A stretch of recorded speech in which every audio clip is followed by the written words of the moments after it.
What would you do if the children you sacrificed everything for turned around and called you a burden? After 4 decades of single motherhood, working 3 jobs, and putting everyone else's needs before my own, my ungrateful family pushed me too far. They thought my $2.3 million inheritance was their guaranteed payday. They were wrong.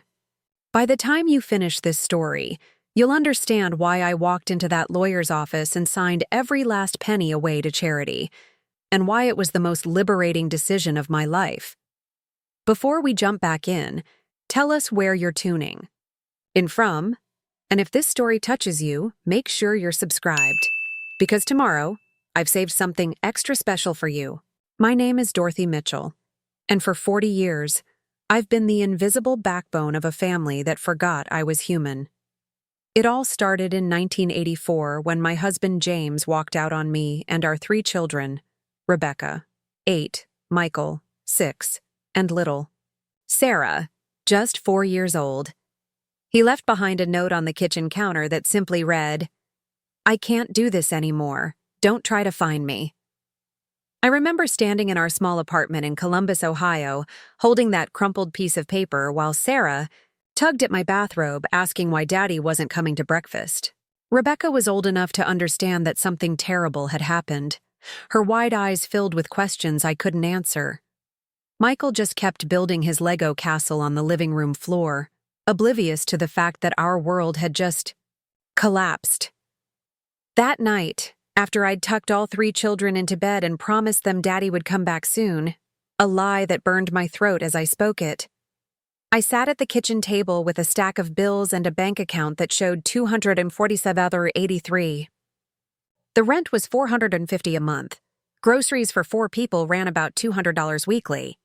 I had exactly 3 days to figure out how to become both mother and father to 3 children with barely enough money to last a week. Sleep didn't come that night. Instead, I spent hours writing down every possible source of income I could think of. I'd been a part-time bookkeeper at a small accounting firm, making just enough to help with household expenses while James worked construction. Now I needed to multiply that income by 4, maybe 5, just to keep us afloat. The next morning, I dropped the kids at my sister Linda's house. She lived just 2 streets over and had grudgingly agreed to watch them for a few days while I figured things out. Linda had always been the successful one, married to a lawyer, living in a beautiful suburban home with a perfectly manicured lawn. She looked at me with a mixture of pity and judgment as I explained the situation. "Dorothy, you always were too trusting," she said, bouncing her own toddler on her hip. "James never seemed like the reliable type. Maybe this is a blessing in disguise." A blessing. As if watching your children's father disappear overnight could ever be considered a gift from above. But I bit my tongue. I needed her help, and Linda was the type of person who required gratitude even when her assistance came wrapped in criticism. I spent that first week knocking on doors, applying for every job I could find. Waitressing at the diner on 5th Street, they needed someone for the early morning shift, 5 a.m. to 2 p.m. Cleaning offices downtown, the work started at 6 p.m. and ended around midnight. A weekend position at the local department store, folding clothes and helping customers find sizes. By the end of the week, I had assembled a patchwork of employment that would bring in about $1,900 a month if I worked 7 days a week. It wasn't enough, but it was a start. The hardest part wasn't the physical exhaustion, though working nearly 18 hours a day left me feeling like I was walking through quicksand. The hardest part was watching my children adapt to a life where Mommy was always rushing out the door or collapsing into bed. Rebecca became the little mother, helping Sarah with her shoes and making sure Michael had his lunch money. She was 8 years old and already carrying burdens that should have been mine alone. Michael developed a stutter that appeared seemingly overnight. The pediatrician said it was likely stress-related, a response to the sudden upheaval in his young life. Every time he struggled to get a word out, I felt like someone was twisting a knife in my chest. But therapy cost money we didn't have, and the free clinic had a 6-month waiting list. Sarah, my baby, started having nightmares. She'd wake up screaming about monsters taking Daddy away, and I'd rock her back to sleep while mentally calculating how many more hours I needed to work to pay for new school clothes she'd outgrown. The first Christmas after James left was brutal. I'd managed to save about $150 for presents, spreading it across 3 children who deserved so much more than the discount toys and hand-me-down clothes I could afford. Rebecca asked for a bicycle. All her friends had gotten new ones for their birthdays. Michael wanted a train set he'd seen advertised on television. Sarah just wanted her daddy to come home.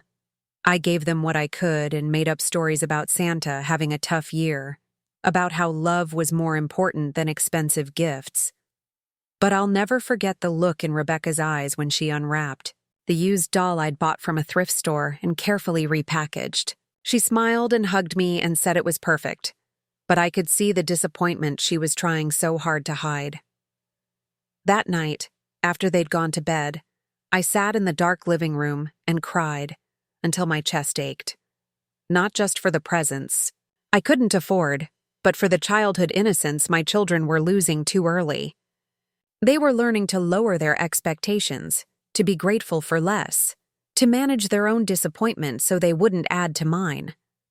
By the time 1985 rolled around, we'd found our rhythm, though it was a harsh and unforgiving one.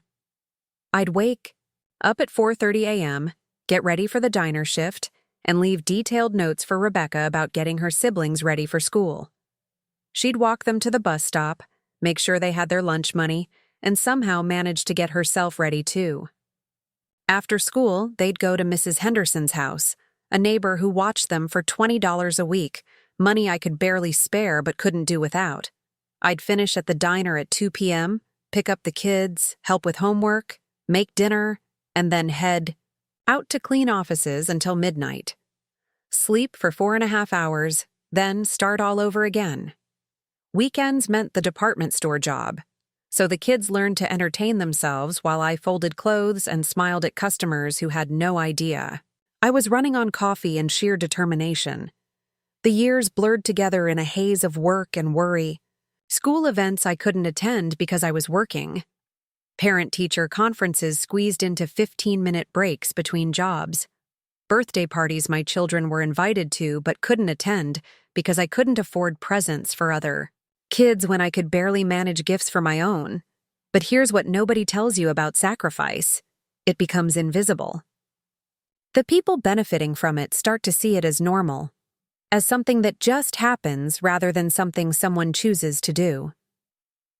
My children grew up thinking it was natural for mothers to work 3 jobs, natural for families to eat dinner at 10 p.m. when mom finally got home, natural to wear clothes from thrift stores and make birthday cakes from box mix instead of buying them from bakeries.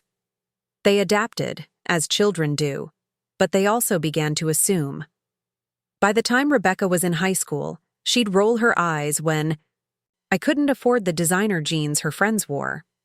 Michael would complain that other kids' moms drove nicer cars and lived in better neighborhoods. Sarah would ask why we couldn't go on vacations like normal families. Normal families. As if there was something abnormal about a mother working herself to the bone to keep food on the table and a roof over their heads. But I kept going because that's what mothers do. I convinced myself that once they were older, once they understood the sacrifices I'd made, they'd appreciate everything I'd given up for them. I told myself that the sleepless nights, the aching feet, the constant worry about money, all of it would be worth it when they realized how much I loved them. I was building something, I thought. Not just providing for them day by day, but creating a foundation for their future. Every dollar I managed to save, every investment I made when I finally started earning a decent living in my 40s, every sacrifice I made, it was all for them. I had no idea I was actually building my own prison, brick by brick, sacrifice by sacrifice. And the keys to that prison? My own children would eventually hold them, deciding when and if I deserved to be free. The foundation was set. 40 years of putting everyone else first. 40 years of saying yes when I wanted to say no. 40. years of being taken for granted by the people I loved most in the world. But foundations, I was about to learn, can crumble. And sometimes, when they do, the most liberating thing you can do is walk away from the ruins and start building something entirely new. Preparing and narrating this story took us a lot of time, so if you are enjoying it, subscribe to our channel. It means a lot to us. Now, back to the story. By 1995, something remarkable happened. I started to succeed. Not overnight, mind you, but through the same relentless determination that had kept my family fed and housed for over a decade. What began as desperate scrambling for survival had evolved into something I never expected: genuine financial acumen. It started with Mrs. Eleanor Hartwell, an elderly widow who owned 3 small apartment buildings in downtown Columbus. She'd been coming to the accounting firm where I'd been working part-time since the kids were little, always complaining about her property manager who was bleeding her dry with incompetence. One afternoon in 1993, while I was organizing her tax documents, she mentioned needing someone trustworthy to take over the day-to-day operations. "Mrs. Hartwell," I said, looking up from her receipts, "I've been handling books for rental properties for years. I know this business inside and out." She studied me over her reading glasses, taking in my second-hand blouse and tired eyes. "Dorothy, you're already working yourself to death. Why would you want to take on more?"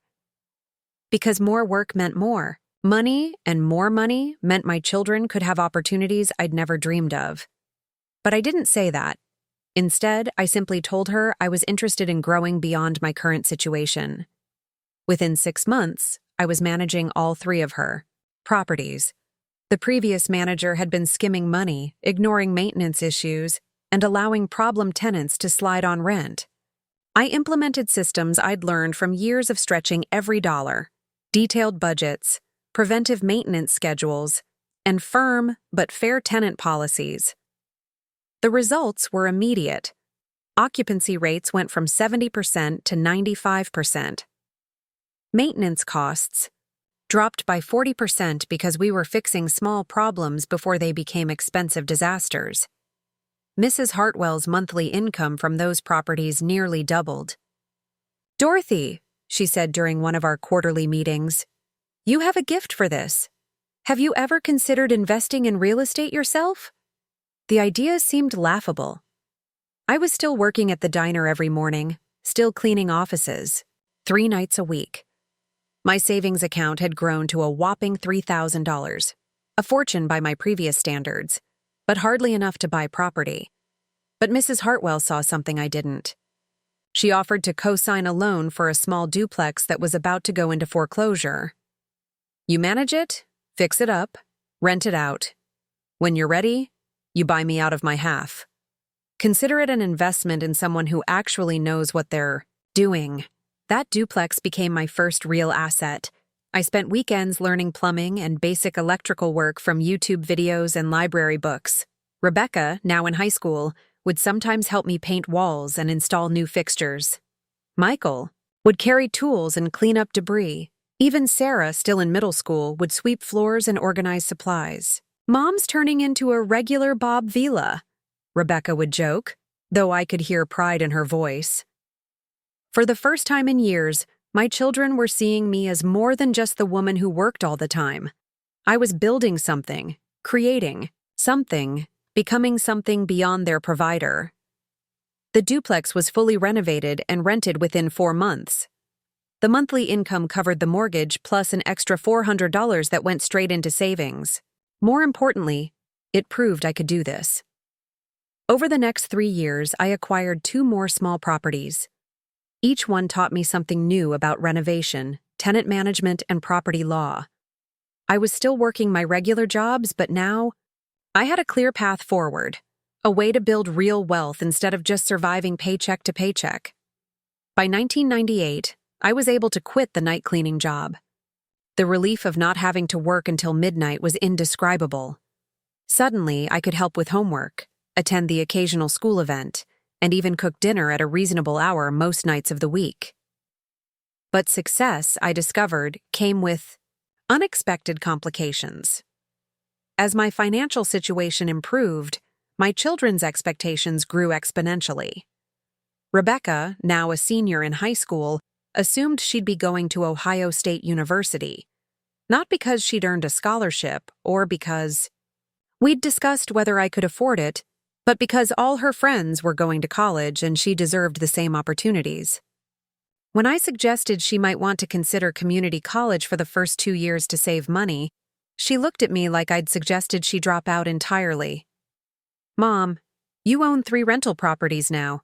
Surely you can afford tuition." Michael, a sophomore, had discovered expensive hobbies. First, it was photography. He needed a professional camera, special lenses, and a darkroom setup in the basement. Then it was mountain biking. He required a $1,200 bike because anything cheaper would be embarrassing to ride with his friends. When I hesitated about these purchases, he'd point out that the Hendersons down the street had just bought their son a car for his 16th birthday. "When are you getting me a car, Mom?" Sarah, my youngest, had developed tastes that far exceeded her allowance. Designer clothes, expensive makeup, the latest electronics. She'd mastered the art of the guilt trip, reminding me of all the things she'd gone without during the poor years, and suggesting that I owed her a certain lifestyle now that we could afford it. The problem was, we couldn't afford it. Not really. My properties were generating income, but most of that money was being reinvested into improvements and additional purchases. I was building equity and long-term wealth, but my actual cash flow wasn't dramatically different from our earlier years. More frustrating was their complete inability to understand the difference between having assets and having spending money. When I'd explained that the rental income was already allocated for specific purposes, property taxes, maintenance reserves, mortgage payments on new acquisitions, they'd roll their eyes and accuse me of being cheap or stingy. "You have all this money tied up in buildings, but you won't spend any of it on your own family," Rebecca complained when I couldn't afford to buy her a formal dress for prom. "What's the point of having money if you never use it?" I tried to explain that I was using it to build something that would benefit all of us in the long run. That the sacrifices we were making now would pay off when they needed help with college, or when they wanted to buy their own homes, or when I was too old to work anymore. But teenagers, I learned, don't think in terms of long-term planning. They think in terms of immediate gratification and social comparison. And compared to their friends whose parents had steady corporate jobs and could afford spontaneous purchases, I was failing them.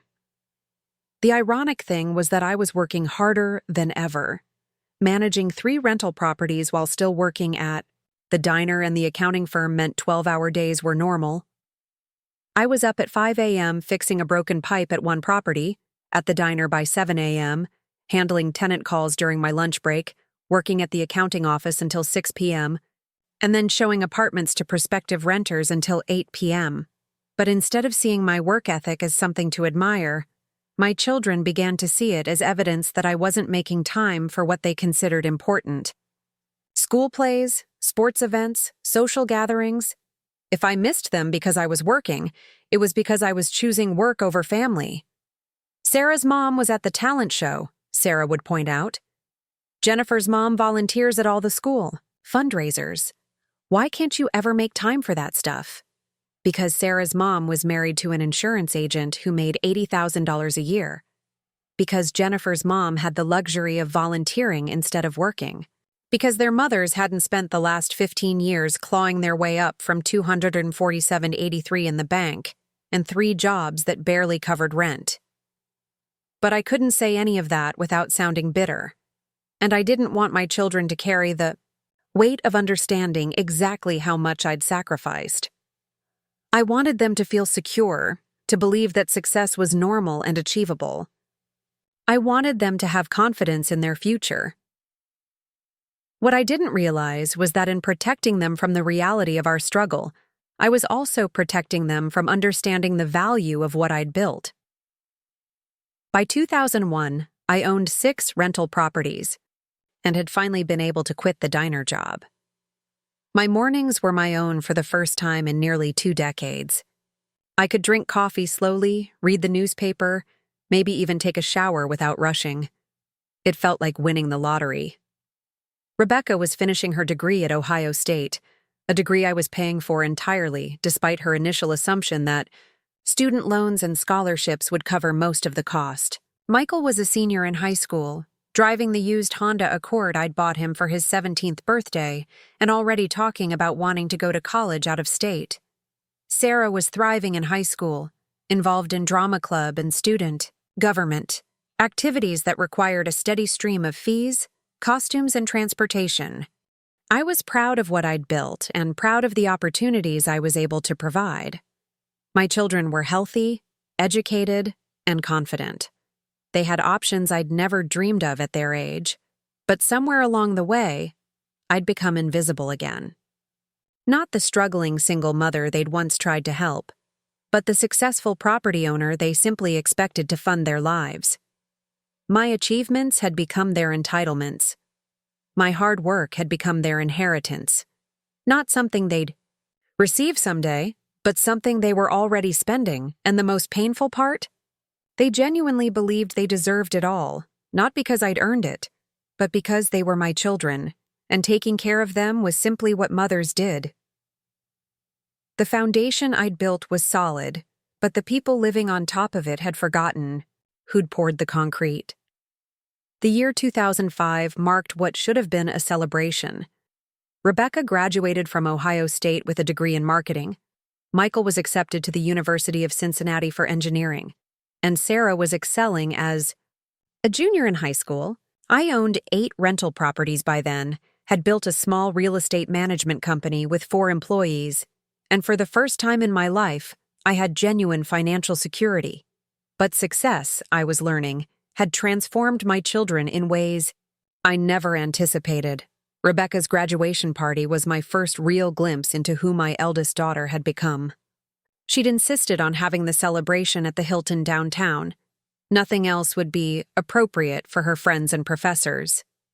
The cost was $3,200 for 50 guests, more than I used to spend on groceries in 6 months, but I paid it without complaint. After all, this was her achievement, and I wanted to honor it properly. What struck me wasn't the expense, but Rebecca's attitude during the planning. She spoke to me like I was her personal assistant rather than her mother. "Mom, make sure the flowers are white roses, not those cheap carnations you usually get, and hire a photographer, a real one, not Uncle Bob with his camera phone. This needs to look professional for my LinkedIn photos." When I suggested we could have a lovely celebration at home for a fraction of the cost, she looked genuinely horrified. "Mom, please. I'm starting my career. I can't have people thinking we're, struggling anymore. Struggling anymore." As if our years of actual struggle had been some embarrassing phase she'd outgrown, rather than the foundation that made her college education possible. The party went off without a hitch, but I'll never forget the moment that crystallized everything for me. I was standing near the dessert table, watching Rebecca network with her classmates, when I overheard her conversation with a friend from her sorority. "Your mom must be so proud," the friend was saying. "Starting your own business, putting you through college, she's like a total girl boss." Rebecca laughed, but there was an edge to it.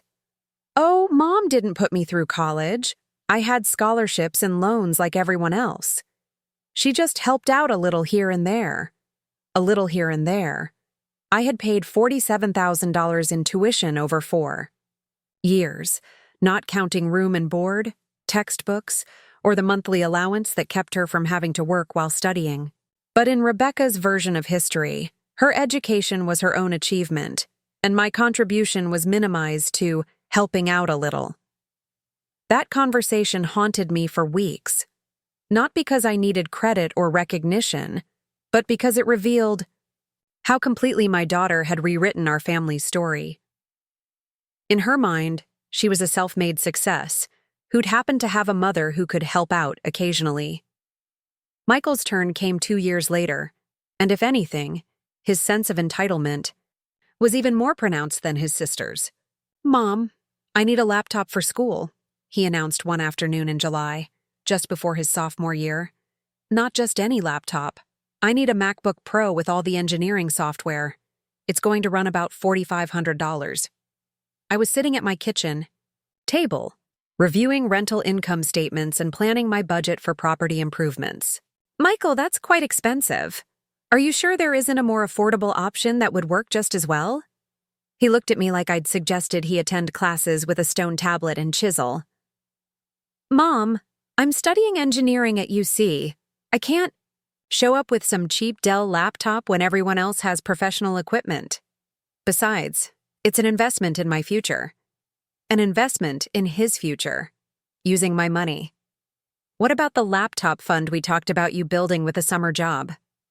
Michael's summer job had lasted exactly 3 weeks. He'd quit his position at a local landscaping company because the work was too physical and the hours were unreasonable.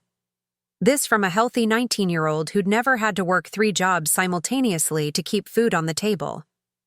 Mom, come on. You know how hard my coursework is. I don't have time for some minimum wage job when I should be focusing on my studies. That's what's important. I bought him the laptop, not because I agreed with his reasoning, but because I wanted him to succeed, and if he truly needed it for school, I'd find a way to make it work. But Michael's requests didn't stop there.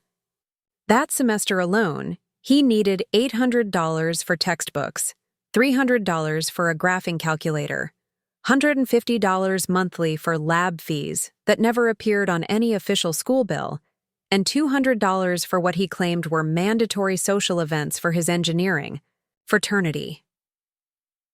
When I asked to see documentation for some of these expenses, he became defensive. Mom, don't you trust me? I'm not lying about school expenses. Why are you being so suspicious all of a sudden? The truth was, I wasn't suspicious of him lying about expenses. I was concerned about his complete inability to distinguish between wants and needs, and his assumption that every want should automatically become my financial responsibility. Meanwhile, Sarah was developing her own expensive habits. At 17, she'd decided she wanted to be an actress, which meant headshots, $500, acting classes, $200 monthly, dance lessons, $150 monthly, and voice coaching, $100 per session. When I suggested she might want to get a part-time job to help cover some of these costs, she looked at me with genuine confusion. Mom, serious actors don't work regular jobs. It takes away from their craft. Besides, you can afford it now, right? I mean, you're always talking about how well the rental business is doing. I was always talking about how well the business was doing because I was proud of what I'd built, and I wanted my children to understand that success was possible through hard work and smart decisions. What I hadn't realized was that they were interpreting my success as their unlimited access to funding.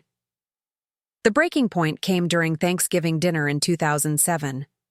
All 3 of my children were home, Rebecca from her first apartment, which I'd helped furnish, Michael from college, where I was paying full tuition plus living expenses, and Sarah from her senior year of high school, where I was funding her multiple extracurricular activities.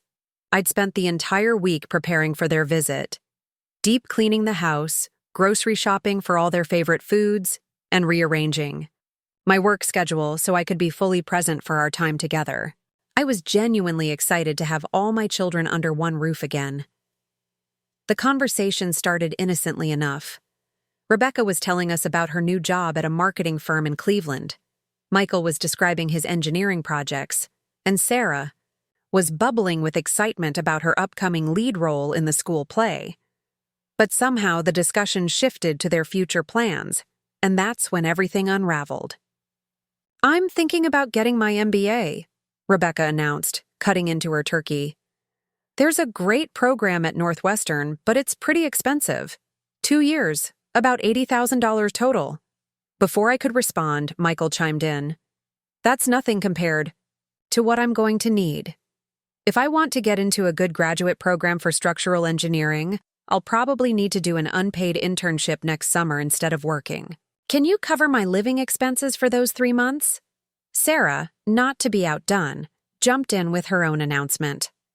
I've been accepted to a summer intensive at the American Academy of Dramatic Arts in New York.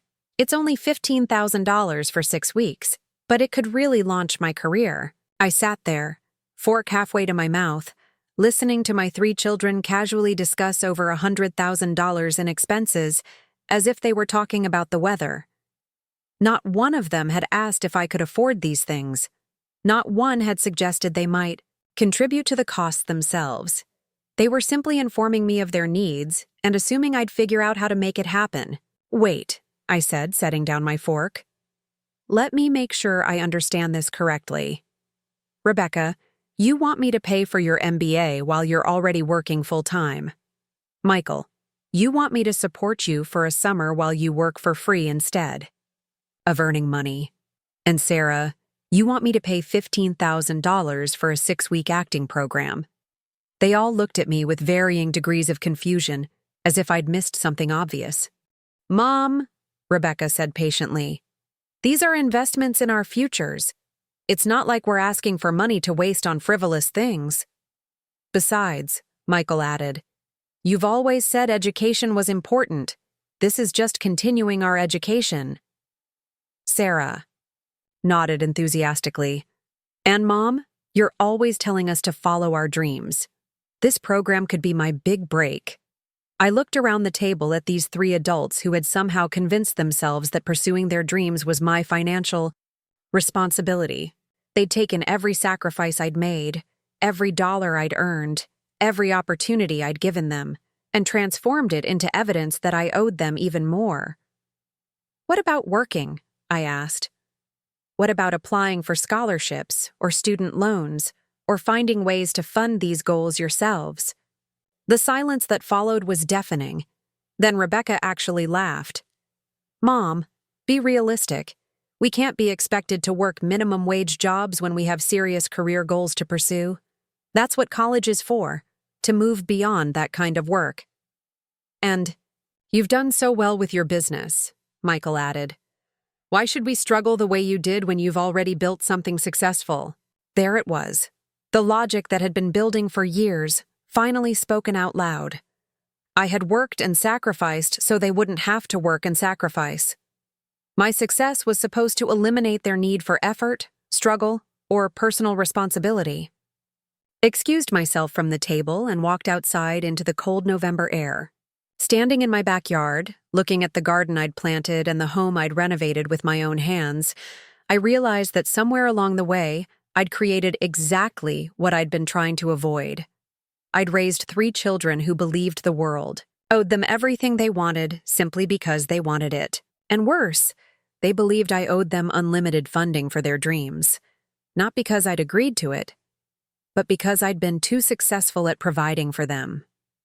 That Thanksgiving night, as I lay in bed listening to my adult children laugh and plan their expensive futures in the living room below, I understood that I'd built something far more dangerous than financial security.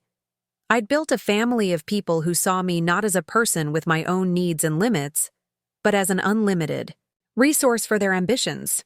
And they genuinely believed this was not only acceptable, but appropriate, the natural order of how families should work. The foundation was cracking, and I was the only one who could hear it.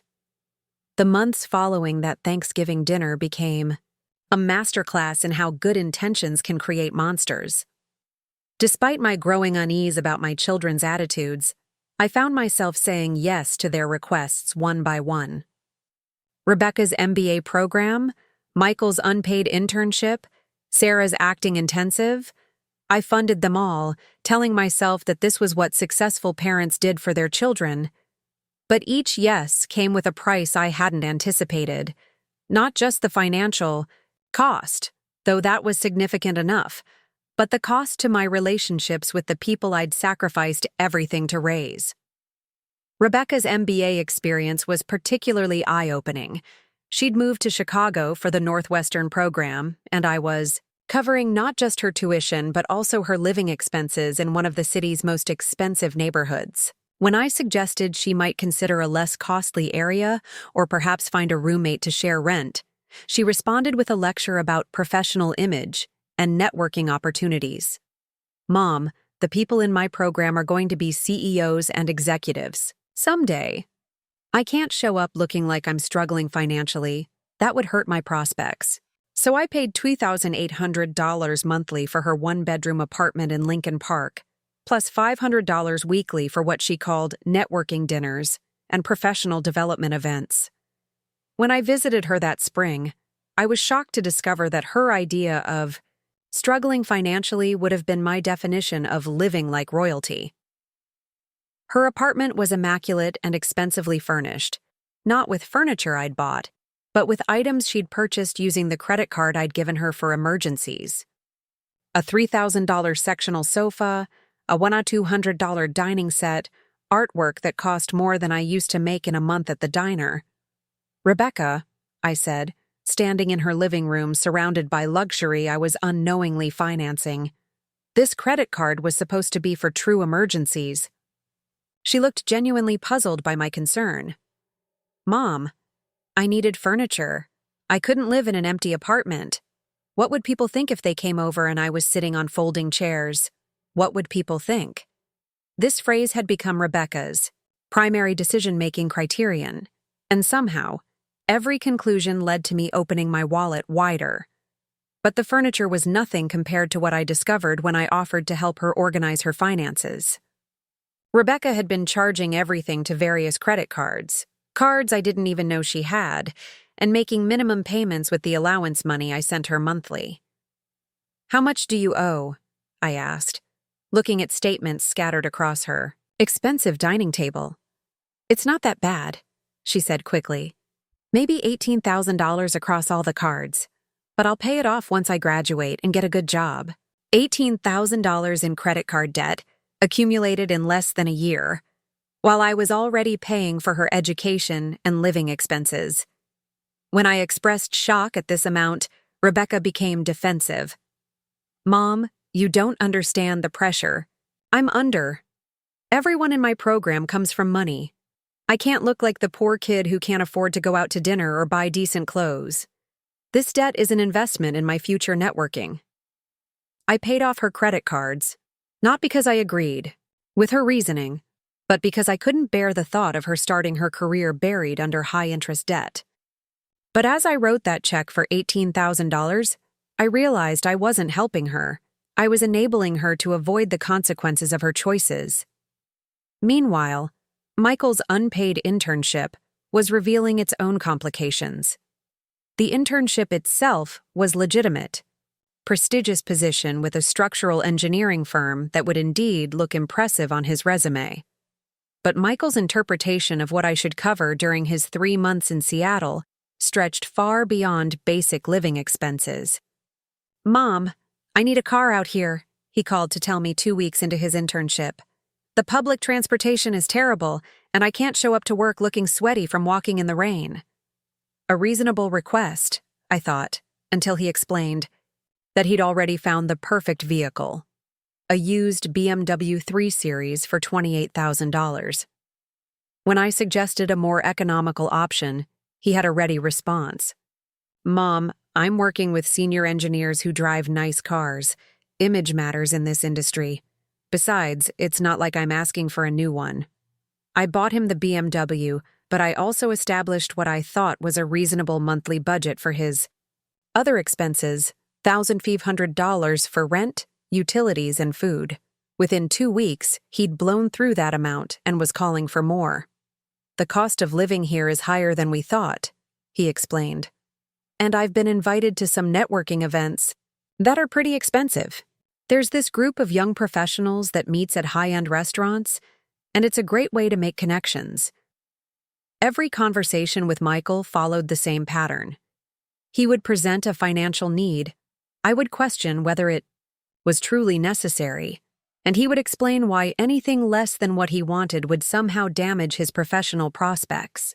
By the end of his 3-month internship, I'd spent over $45,000 supporting him, more than most families earn in a year. But it was Sarah who provided the most dramatic example of how my generosity had warped my children's understanding of money and responsibility. Her summer intensive at the American Academy of Dramatic Arts was supposed to be a 6-week program costing $15,000. By the third week, she was calling with tearful requests for additional funding. Mom, I met with an agent who's really interested in representing me, but she says I need new headshots. The ones I have look too amateur for the New York market. New headshots, $1,200. Professional wardrobe for auditions, $12,800. Private coaching sessions with a casting director, $300 per hour, twice weekly.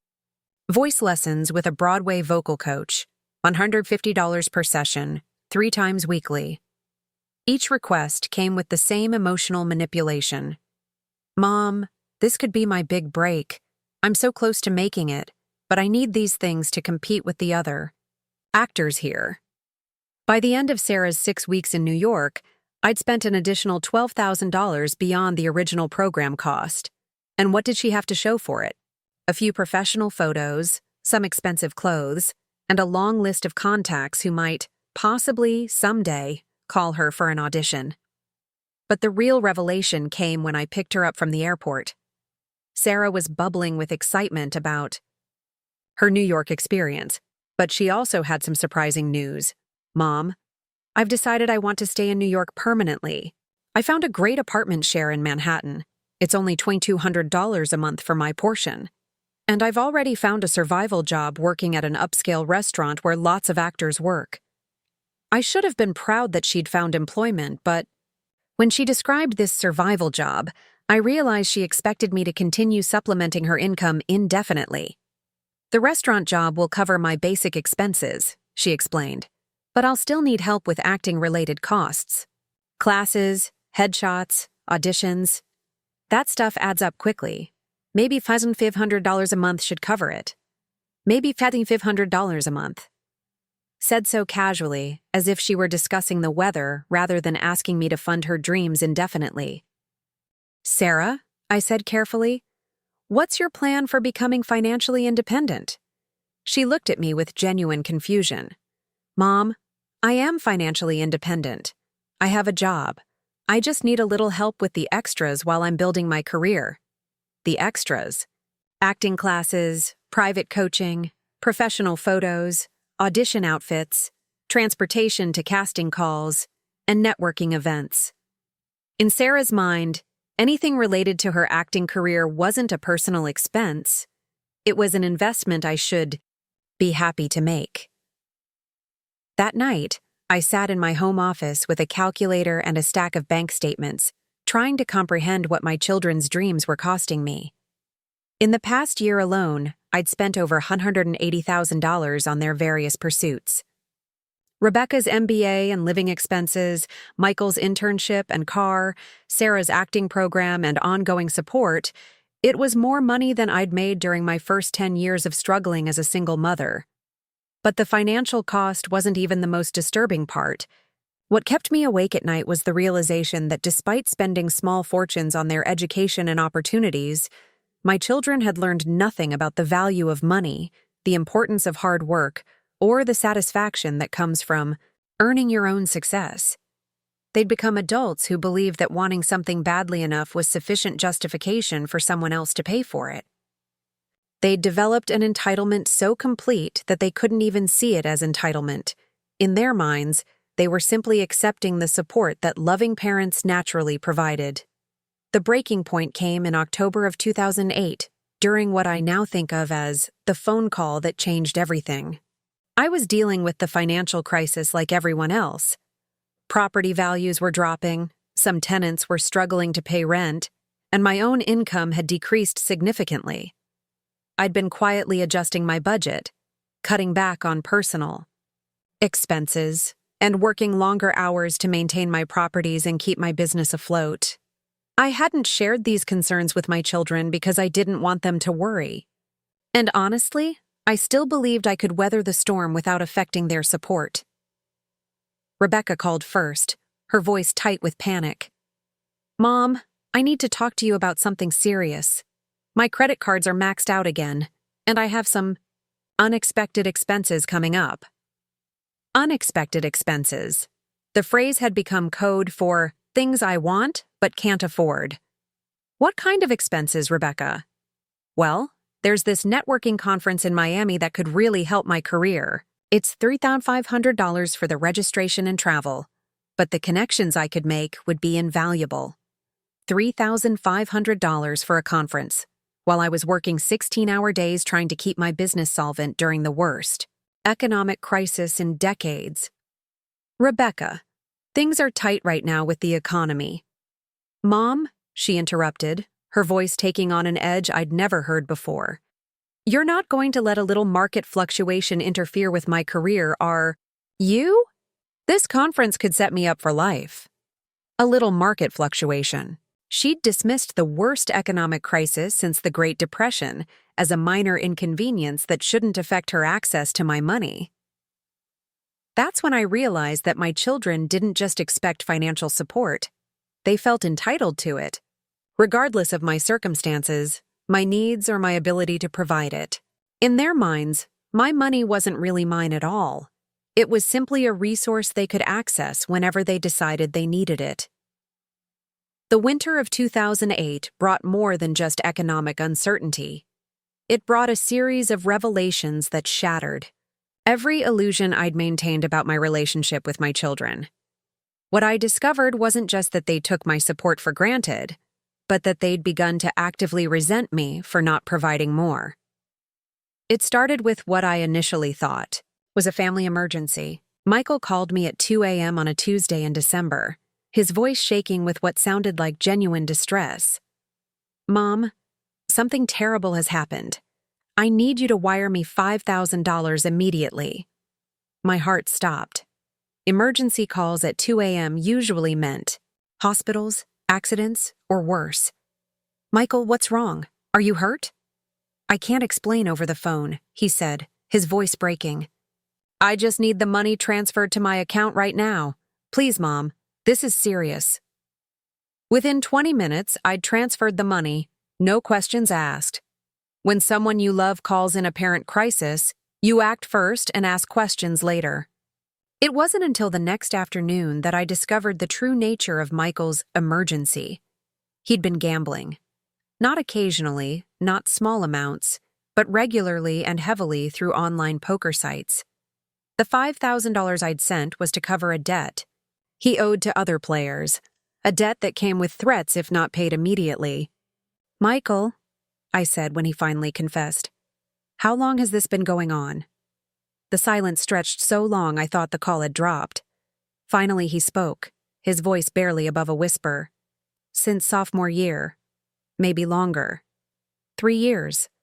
He'd been gambling for 3 years while I paid his tuition, his living expenses, his car payment, and every other cost associated with his college experience. Every dollar I'd given him for textbooks or lab fees or living expenses had potentially ended up in online casinos. How much do you owe? I asked, though I wasn't sure I wanted to know the answer. It's not that much, he said quickly, the same defensive tone I'd heard so many times before. Maybe $12,000 total. But Mom, I can win it back. I just need a little more capital to... Stop. The word came out sharper than I'd intended. Michael, you're not winning anything back. You're throwing money away. What happened next revealed the true depth of how my children viewed our relationship. Instead of shame or gratitude for my help with his debt, Michael became angry. Angry at me. Mom, you don't understand the pressure I'm under. Do you have any idea what it's like being the poor kid at UC? Everyone else has money to burn, and I'm counting every dollar. Maybe if you'd given me a more reasonable allowance, I wouldn't have needed to find other ways to make money. I sat in stunned silence as my son, the son I'd been supporting entirely, for over 4 years, blamed me for his gambling addiction because I hadn't given him enough spending money. Michael, I've paid for everything. Your tuition, your housing, your car, your food, your entertainment. What more could you possibly need? You wouldn't understand, he said, his tone dismissive. You've never had to maintain a social life in an environment where everyone else has unlimited funds. Unlimited funds. The phrase hung in the air like poison. Michael genuinely believed that other college students had unlimited access to money, and that his gambling was somehow my fault for not providing him with the same limitless resources. But Michael's gambling revelation was just the beginning. 2 weeks later, I received a call from Sarah's landlord in New York. "Ms. Mitchell? This is David Chen, Sarah's landlord. I'm calling because she's 3 months behind on rent and her roommates have asked me to remove her from the lease." 3 months behind on rent. I'd been sending Sarah $2,200 monthly specifically to cover her portion of the apartment, plus an additional $1,500 for her acting expenses. Where had that money gone? When I confronted Sarah, her explanation was both shocking and sadly predictable. "Mom, I had to make some choices about priorities. There was this showcase where agents and casting directors would be attending, and I needed to pay for a spot in the production. It was $4,000, but it could have launched my entire career." "So you stopped paying rent?" "I figured you could handle the rent thing directly with David, but the showcase was a once-in-a-lifetime opportunity." Sarah had taken the money I'd given her for basic living expenses and gambled it on a speculative opportunity, assuming I'd simply cover the consequences. When I explained that she'd essentially stolen from her roommates by not paying her share of expenses, she became indignant. "Mom, I'm not stealing from anyone. This is how the acting world works. You invest in opportunities, and sometimes that means taking risks. I thought you'd understand since you took risks with your real estate business." The comparison was so breathtakingly inappropriate that I actually laughed. "Sarah, I took calculated risks with my own money to build a business that generates income. You gambled with money meant for rent on a long-shot opportunity." "It's the same thing," she insisted. "You just don't understand the entertainment industry." I paid Sarah's back rent, $6,600, to prevent her from being evicted and to protect her roommates who'd been covering her portion. But as I wrote that check, I realized that both Michael and Sarah had learned to manipulate me using the same basic strategy: create a crisis through poor decisions, then frame their irresponsibility as evidence that I wasn't supporting them adequately. But it was Rebecca who delivered the final blow to my faith in the family I'd sacrificed everything to build. I discovered Rebecca's true situation by accident. I'd been trying to reach her for several days to discuss some concerning charges on the credit card I'd given her for emergencies. When she didn't return my calls, I drove to Chicago to check on her. What I found was devastating. Rebecca's expensive Lincoln Park apartment was empty except for a few pieces of furniture and some scattered belongings. When I contacted the building manager, I learned that Rebecca had moved out 2 months earlier, owing $4,200 in unpaid rent and fees. But she'd continued to let me transfer money for rent and living expenses. Money that was apparently going somewhere else entirely. I finally tracked Rebecca down at a luxury apartment in River North, a place that cost $3,800 monthly, significantly more than the Lincoln Park apartment I thought I was funding. She was living with a man named David who drove a Tesla and worked in cryptocurrency trading. "Rebecca," I said when she finally agreed to meet me for coffee, "I need to understand what's happening. Where has the money I've been sending been going?" She looked uncomfortable but not particularly guilty. "Mom, I moved in with David because we're serious about each other. But I knew you'd disapprove of me living with someone before marriage, so I didn't tell you. But you kept taking money for an apartment you weren't living in." "I was going to tell you eventually. And it's not like I was wasting the money. David and I have been investing it in his crypto business. We're already up 40% on our initial investment. My daughter had been lying to me for months, taking money under false pretenses, and gambling it in cryptocurrency markets while I believed I was helping her maintain a modest lifestyle during graduate school." "Rebecca, do you understand that? What you've done is fraud." Her reaction was immediate and explosive. "Fraud? Mom, you're my mother. I'm not defrauding you. I'm just managing the money you give me in a way that makes more sense for my future." By lying about where you live and what you need the money for, by being smart about opportunities instead of just spending it on rent every month like some kind of financial peasant. Financial peasant. My daughter, whose education, apartment, car, clothes, and lifestyle I'd been funding for years, had just described responsible money management as the behavior of a financial peasant. That night, in my hotel room in Chicago, I finally forced myself to confront the truth I'd been avoiding for months. My children didn't see me as a person who'd worked and sacrificed to build something valuable. They saw me as a resource to be managed, manipulated, and maximized. Every conversation we had about money followed the same pattern. They would present their wants as needs, frame my hesitation as a failure of love or understanding, and ultimately, convince me that providing whatever they requested was not just reasonable but necessary for their success and happiness. But the most painful realization was that none of them seemed to care about the cost. Not just the financial cost, but the personal cost to me. Not one had asked about my own financial situation during the economic crisis. Not one had suggested reducing their requests or finding ways to become more self-sufficient. Not one had acknowledged that my ability to support them might have limits. When I returned to Columbus, I found a letter waiting from my accountant. The combination of reduced rental income from the economic downturn and the massive amounts I'd been spending on my children's various pursuits had depleted my cash reserves to dangerous levels. If I continued spending at the current rate, while my income remained depressed, I'd be forced to sell properties within 6 months. I was facing the possibility of losing everything I'd built, and my children's response to any suggestion of reduced support was to become angry with me for not providing more. That's when I realized the terrible truth. I hadn't raised 3 successful, independent adults. I'd raised 3 financial predators who'd learned to feed on my generosity while feeling entitled to their meals. The foundation wasn't just cracking anymore.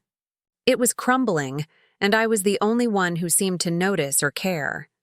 And for the first time in 40 years of putting my children first, I began to wonder what would happen if I stopped. The spring of 2009 brought what I can only describe as the systematic destruction of any remaining illusion I held about my children's capacity for gratitude, empathy, or basic human decency. What I discovered wasn't just that they took me for granted. It was that they'd begun to actively despise me for not being an even more generous ATM. The revelation came through what should have been a joyous occasion: Rebecca's graduation from Northwestern's MBA program. I'd spent over $120,000 on her 2-year degree, not counting living expenses, and I was genuinely proud of her achievement. Despite everything that had happened, she was still my daughter, and I wanted to celebrate her success. I arranged to attend her graduation ceremony, booked a hotel room in Chicago, and even planned a small celebration dinner at one of the city's finest restaurants. I was looking forward to a positive family moment, something that had become increasingly rare. But 3 days before the graduation, Rebecca called with a request that left me speechless. "Mom, I need to ask you for something, and I hope you'll understand how important this is to me." I braced myself, having learned to interpret that particular tone as the prelude to an expensive request. Several of my classmates are going on a graduation trip to Europe, 2 weeks in Italy, France, and Spain. It's a once-in-a-lifetime opportunity to bond with the people who are going to be my professional network for the rest of my career. Graduation trip. After I'd already spent a fortune on her education and was facing serious financial strain from the economic downturn. "Rebecca, that sounds wonderful, but right now isn't the best time." "Mom," she interrupted, her voice taking on a sharp edge, "this isn't some frivolous vacation. These are future CEOs and executives. The relationships I build on this trip could determine my entire career trajectory. The cost," she explained, "would be $8,500 per person for flights, accommodations, and cultural experiences." She needed Me to wire the money within 48 hours to secure her spot. Rebecca, I've been trying to tell you, the real estate market has been devastating. My income is down 60% from last year, and I've had to dip into savings just to cover basic business expenses. What she said next is burned into my memory forever. Mom, that's your problem, not mine. You chose to put all your money into real estate instead of diversifying. Maybe if you'd been smarter about your investments, market fluctuations wouldn't affect my opportunities. My problem, not mine. After spending over $250,000 on her education and lifestyle, my daughter was telling me that my financial struggles were the result of poor planning and shouldn't interfere with her European vacation. Rebecca, I'm not just talking about market fluctuations. I'm talking about possibly having to sell properties to stay solvent. Then sell them, she said without hesitation. Property is just stuff, Mom. My career is my future. Which do you think is more important? I hung up the phone and sat in my kitchen for an hour, trying to process what I'd just heard. My daughter, the daughter I'd raised alone, educated completely, and supported through every challenge, had just told me to liquidate my life's work to fund her vacation. But Rebecca's response was nothing compared to what happened when I called a family meeting to discuss our financial reality. Drove to Chicago the weekend after Rebecca's graduation, picked up Michael from Cincinnati, and arranged for Sarah to fly in from New York. For the first time in over a year, all three of my children were in the same room, and I was going to have an honest conversation about our family's financial situation. I'd prepared carefully for this meeting. I brought bank statements, property valuations, and a detailed breakdown of what I'd spent supporting each of them over the past 5 years. The numbers were staggering. Over $450,000 in direct support, not counting the various emergencies and opportunities I'd funded along the way. I need you all to understand something, I began, laying out the documents on Rebecca's expensive dining table. The economic crisis has seriously affected my business. My rental income is down significantly. Property values have dropped, and some of my tenants are struggling to pay rent. I watched their faces as I explained the situation. No concern, no sympathy, just varying degrees of impatience as they waited for me to get to the point. What I'm trying to tell you is that I can't continue supporting everyone at the current level. We need to make some adjustments. What kind of adjustments? Sarah interrupted, her voice already defensive. Well, for starters, I can't continue sending you $3,700 monthly for your New York lifestyle. You'll need to find a way to reduce your expenses or increase your income. Sarah's reaction was immediate and explosive. Mom, you can't be serious. Do you have any idea how expensive it is to live in New York? And I'm finally starting to get some auditions. This is the worst possible time to cut my support. And what about my student loans? Michael added. You said you'd help me pay those off after graduation. I can still help, I said, but not to the extent we originally discussed. This is unbelievable, Rebecca said, shaking her head. Mom, you're sabotaging our futures because you made poor business decisions. Poor business decisions. The business that had generated enough income to support all three of them through college and beyond was now being characterized as the result of poor decision-making. Rebecca, my poor business decisions paid for your MBA. And now they're preventing you from continuing to support us when we need it most? She shot back. Maybe you should have thought about that before you put everything into real estate. What happened next was a masterclass in emotional manipulation. Instead of acknowledging the years of support I'd provided or expressing any understanding of my current difficulties, my three children began attacking me for not having planned better for their continued needs. Michael accused me of being financially irresponsible, for not maintaining larger cash reserves. Sarah claimed I was abandoning her dreams just when her acting career was gaining momentum. Rebecca suggested I was being selfish by prioritizing my own financial security over their opportunities. Mom, Rebecca said, her voice taking on a patronizing tone. We're not asking for handouts. These are investments in our futures. When we're successful, we'll be able to take care of you in your old age. Take care of me in my old age. As if my current sacrifice was some kind of retirement plan rather than an expression of love. What about taking care of yourselves right now? I asked. What about finding ways to reduce your expenses or increase your income instead of expecting me to fund everything? The silence that followed was deafening. Then Sarah actually laughed. Mom, be realistic. I can't take some minimum wage job and expect to build a serious acting career. Michael needs to focus on his studies without the distraction of work. And Rebecca just graduated with an MBA. She can't afford to take just any job. They genuinely believed that working, actually earning money to support themselves, was beneath them. In their minds, they were too educated, too talented, too destined for success to engage in the kind of work that ordinary people did to pay their bills. So what's your plan? I asked. Just continue expecting me to fund your lives indefinitely? Until we're established in our careers? Yes, Michael said matter-of-factly. That's what parents do for successful children. That's what parents do for successful children. As if parents existed solely to bankroll their adult children's ambitions, regardless of the cost or the parents' ability to provide. The meeting ended with all three of them leaving in anger. Not anger at their own sense of entitlement, not anger at the economic circumstances affecting millions of families, but anger at me for suggesting that they might need to take some responsibility for their own financial security. Over the following weeks, I received a series of emails and phone calls that revealed the true depths of their resentment.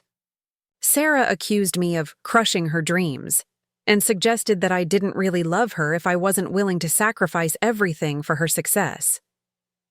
Michael claimed that reducing his support would ruin his future and that I was being cruelly selfish for prioritizing my own financial stability. But it was Rebecca who delivered the final blow. In a long, carefully crafted email, she laid out her position with devastating clarity. Mom, I think you need to understand something about family obligations. You chose to have children, which means you chose to prioritize our needs for the rest of your life. That's what parenthood means. Permanent sacrifice for your children's well-being. The fact that you're now trying to back out of that commitment because of some temporary financial difficulties shows a fundamental misunderstanding of what it means to be a mother. Your job isn't to build wealth for yourself.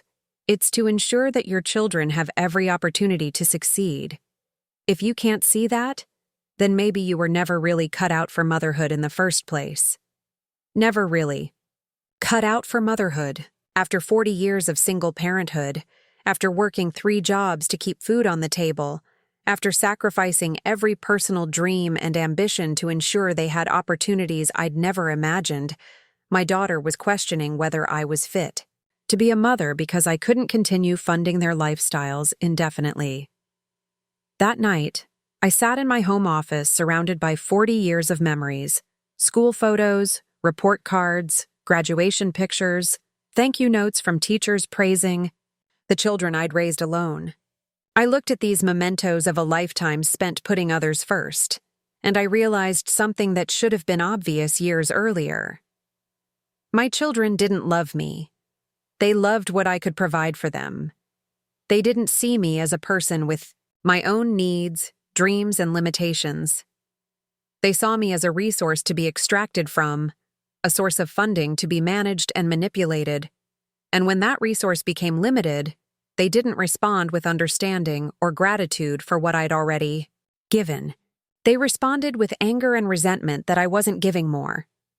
For the first time in 4 decades, I began to consider the possibility that the people I'd sacrificed everything for might not deserve my sacrifice. And more importantly, I began to wonder what my life might look like if I stopped making it. The foundation wasn't just crumbling anymore. It had collapsed completely. And standing in the rubble of everything I'd built for them, I realized that maybe it was time to build something for myself instead. The months following that devastating family meeting marked the beginning of what I can only describe as psychological warfare. My children didn't just disagree with my decision to reduce their financial support.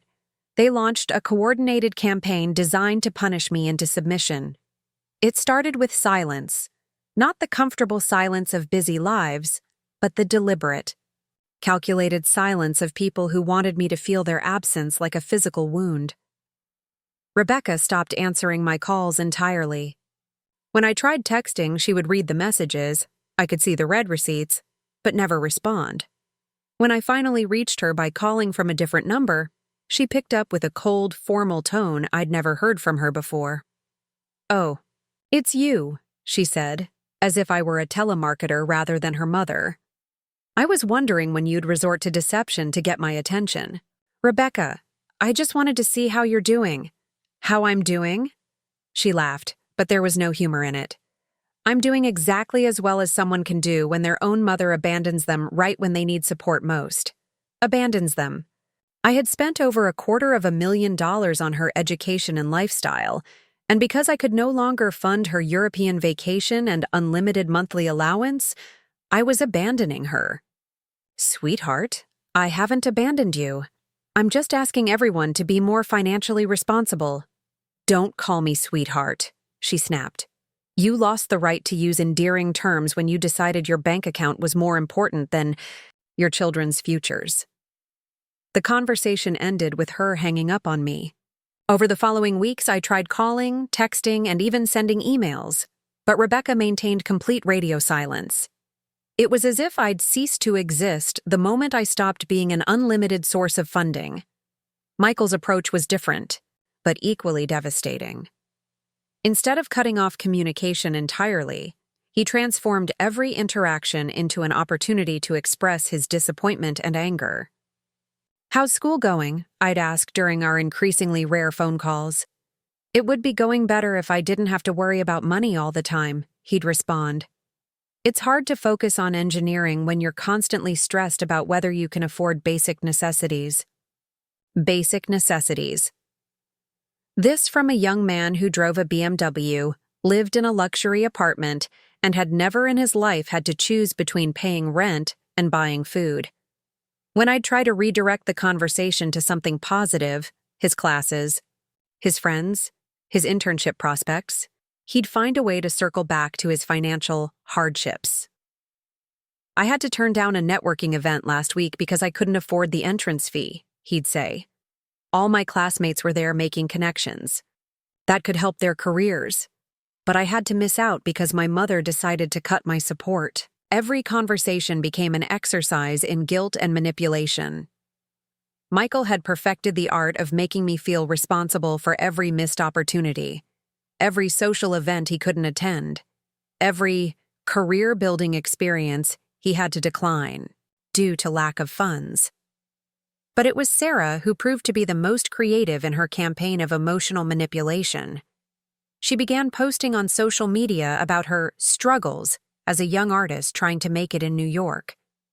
The posts were carefully crafted to generate sympathy while painting me as an unsupportive parent without mentioning me by name. "Sometimes the people who are supposed to believe in your dreams the most are the ones who let you down the hardest," she wrote in one post that received dozens of sympathetic comments. "It's amazing how quickly unconditional love becomes conditional when money is involved," read another. My sister Linda called me after seeing these posts. "Dorothy, what's going on with Sarah? Her Facebook posts make it sound like you've disowned her." I tried to explain the situation, but even Linda, who had always been supportive, seemed skeptical of my position. "I understand you're having financial difficulties," she said. "But Sarah is so young and New York is so expensive. Maybe you could find a way to help her just until she gets established." Just until she gets established. The same phrase I'd been hearing for years, always promising that independence was just around the corner, always requiring just a little more support to achieve. But Sarah's social media campaign was nothing compared to the nuclear option she deployed in late summer. She stopped taking my calls and started sending them straight to voicemail, then responding with text messages designed to maximize emotional damage. Can't talk right now. Working my third job this week to afford groceries. Hope your savings account is worth more than your daughter's well-being. Had to skip dinner again tonight. But at least you're financially secure, right? Saw a mother and daughter shopping together today. Must be nice to have that kind of relationship. Each message was a small knife, twisted just deep enough to cause maximum pain. Sarah had learned exactly which emotional buttons to push, and she pressed them with surgical precision. The most devastating aspect of their coordinated punishment wasn't the financial accusations or the guilt trips. It was the complete erasure of our shared history. 40 years of love, sacrifice, and support had been reduced to a single narrative. I was a selfish mother who had chosen money over her children's happiness. Nothing I had done before mattered. Not the years of working 3 jobs, not the sacrifice of my own dreams, not the $250,000 I'd spent on their education and opportunities. All of that was dismissed as irrelevant because I couldn't continue funding their lifestyles indefinitely. The isolation was profound. For the first time in 4 decades, I wasn't organizing my life around my children's needs.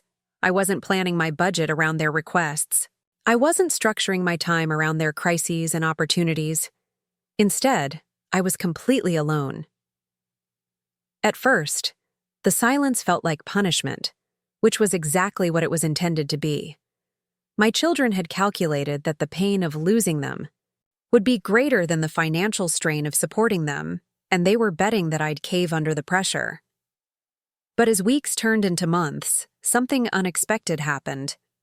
The silence began to feel less like punishment and more like peace. For the first time in decades, my phone wasn't ringing with requests for money. I wasn't receiving panicked texts about emergencies that required immediate financial intervention. I wasn't spending my evenings researching expensive opportunities my children wanted me to fund. Instead, I was reading books I'd bought but never had time to open. I was taking long walks through my neighborhood without constantly checking my phone for urgent messages.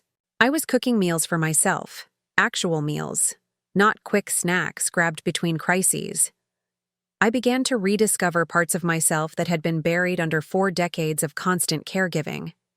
I remembered that I enjoyed gardening, that I loved classical music, that I had opinions about politics and art and literature that had nothing to do with my children's needs or wants. Most surprisingly, I began to sleep through the night. For years, I'd been waking up at 3 a.m. worrying about Rebecca's credit card debt, or Michael's gambling, or Sarah's rent situation. Now, for the first time in decades, I went to bed and didn't wake up until morning. The change was so profound that my neighbor, Mrs. Patterson, commented on it during one of our conversations over the back fence. "Dorothy, you look different," she said, studying my face with the frankness that comes with age. Younger, somehow. More relaxed. She was right. I did look different. The constant stress lines around my eyes had softened. My shoulders, which had been permanently hunched from carrying the weight of everyone else's problems, had straightened. I was standing taller, sleeping better, and for the first time in decades, I wasn't constantly worried about money. That's when I realized something that should have been obvious. My children's financial demands hadn't just been draining my bank account. They'd been draining my life force. Every dollar I'd spent supporting their inflated lifestyles had come with a corresponding cost in stress, worry, and sleepless nights. I began to understand that their punishment, the silence, the guilt trips, the social media campaigns, was actually a gift. They'd removed themselves from my life, and in doing so, they'd given me something I hadn't realized I'd lost: my own identity. But the most profound realization came when I was going through old photo albums, looking at pictures from their childhoods. I found myself searching for images of just me, not me with them, not me at their events, but just me, alone, being myself. There were almost none. For 40 years, I had existed primarily as an extension of their needs. I was Michael's mother, Rebecca's mother, Sarah's mother. But I had almost no identity separate from my role as their provider and supporter. Now, in the silence of their absence, I was beginning to remember that I was also Dorothy Mitchell. I was a successful businesswoman who had built something from nothing. I was a survivor who had overcome abandonment and poverty. I was a person with my own dreams, interests, and value. The children I'd raised had tried to punish me by withdrawing their love and attention. What they'd actually done was give me the space to remember that I was worth loving and caring about, even if they'd forgotten. For the first time in 4 decades, I began to consider the possibility that their absence might be better for me than their presence had been, and that thought, terrifying as it was, felt like the beginning of freedom. 6 months into what I now think of as the Great Silence, something happened that crystallized everything I'd been feeling but couldn't quite articulate. It was a moment so small that I almost missed its significance, but it changed the entire trajectory of my life. I was sitting in my kitchen on a Tuesday morning in January 2010, drinking coffee and reading the newspaper, simple pleasures I'd rediscovered during my children's absence, when the phone rang. For a split second, my heart jumped. After months of silence, I still harbored hope that one of them might call, just to see how I was doing. But it wasn't Rebecca, Michael, or Sarah. It was Mrs. Eleanor Hartwell, the elderly woman who had first introduced me to real estate management nearly 15 years earlier. She was now 87 and had been struggling with her health. "Dorothy, dear," she said, her voice frailer than I remembered. "I hope I'm not bothering you, but I wanted to call and thank you." Thank me? Mrs. Hartwell had been the one who'd given me my first real opportunity in business. If anything, I owed her my gratitude. "Eleanor, you don't need to thank me for anything. You changed my life when you trusted me with your properties." No, she said softly. "I'm thanking you for yesterday, for coming to see me in the hospital, for bringing those beautiful flowers, for sitting with me when the doctors were running their tests." I paused, confused. I hadn't been to any hospital. I hadn't brought any flowers. "Eleanor, I think there might be some confusion." "Oh, goodness," she said, and I could hear embarrassment in her voice. "I'm so sorry, Dorothy. My mind has been playing tricks on me lately. I thought, well, I hoped you had come to visit." The conversation that followed broke my heart in ways I didn't expect. Eleanor told me that she'd been in the hospital for 3 days with pneumonia. Her own children, both successful professionals living in other states, had been too busy to visit. They'd sent flowers and made brief phone calls, but no one had actually come to sit with her while she was scared and alone. "I kept thinking someone would come," she said quietly. "Not just the doctors and nurses, but someone who cared about me as a person, not just as a medical case." After we hung up, I sat in that kitchen for a long time, thinking about Eleanor's situation. Here was a woman who had been successful, generous, and kind throughout her life. She'd helped me when I needed it most, had been a mentor and friend, and in her time of need, she was essentially alone. Her children weren't cruel people. They weren't trying to hurt her.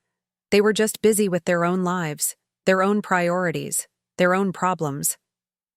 In their minds, sending flowers and making phone calls was probably sufficient, a reasonable level of care for an aging parent. But Eleanor wasn't asking for money or expensive gifts. She was asking for presence, for someone to care enough to show up when she was frightened and vulnerable. That afternoon, I drove to the hospital to visit her. When I walked into her room, the look of surprise and joy on her face was almost heartbreaking. "Dorothy, you actually came." "Of course I came, Eleanor. How are you feeling?" We spent 2 hours together. I held her hand while she told me about her fears regarding her health, her loneliness since her husband died, and her disappointment in her children's absence. She wasn't bitter about it, just sad and confused by their priorities. "I don't understand," she said. I gave them everything. The best education, every opportunity, all the support they needed to build successful lives. But now that I need something from them, not money, just time, they're nowhere to be found. Her words hit me like a physical blow. She was describing exactly what I had done for my own children, and exactly what I was experiencing in return. But there was something else in Eleanor's story that shook me even more profoundly. As we talked, she mentioned that she'd been considering changes to her will. "I've been thinking about leaving most of my estate to charity," she said quietly. "My children are already successful. They don't need my money, and frankly, I'm not sure they deserve it after the way they've treated me in my old age. Eleanor, that's a big decision." "Is it, though?" she asked, looking at me with sharp eyes that hadn't lost their intelligence, despite her failing health. "Dorothy, what's the point of leaving money to people who can't even be bothered to visit you in the hospital? What's the point of rewarding people who see you as an obligation rather than a person they love?" That night, I couldn't sleep.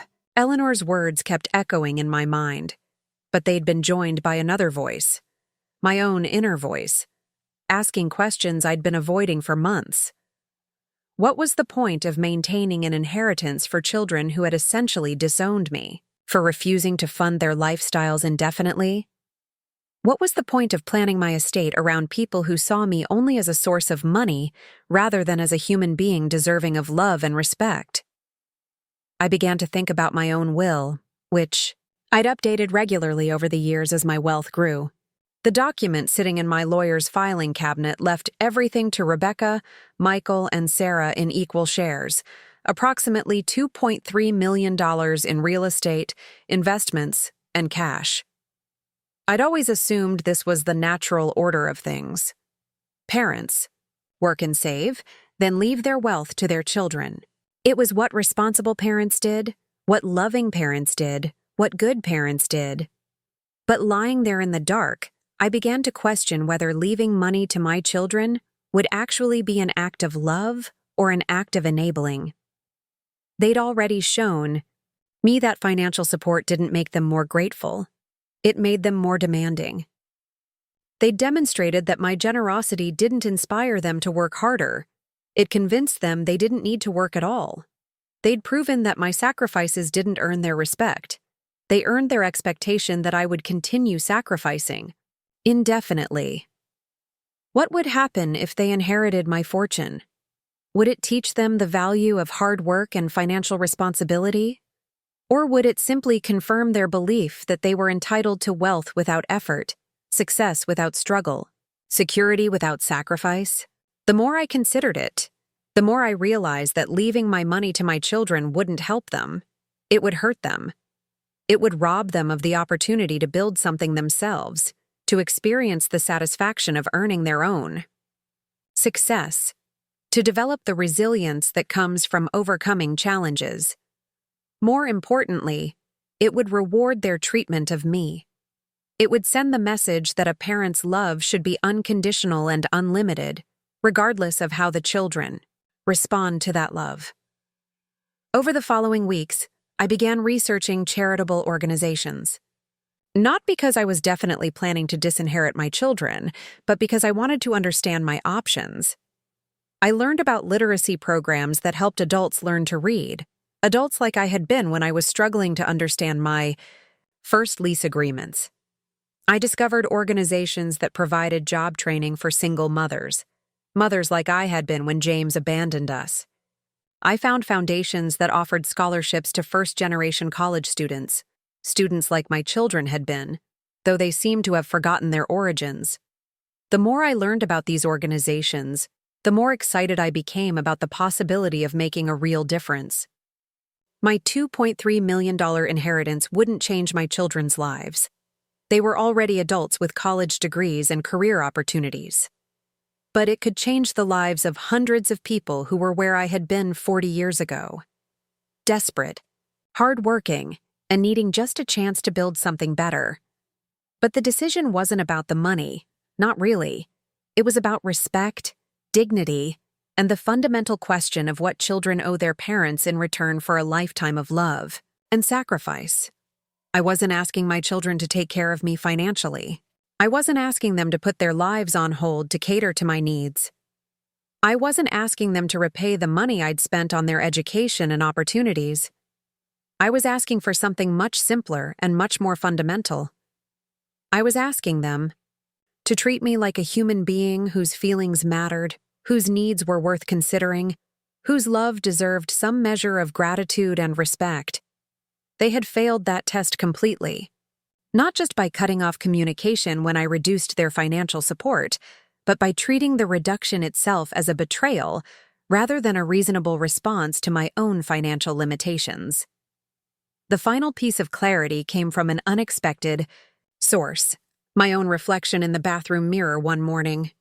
I looked at my 64-year-old face, still strong, still determined, but marked by decades of putting others first, and I asked myself a simple question. Dorothy, what do you want your legacy to be?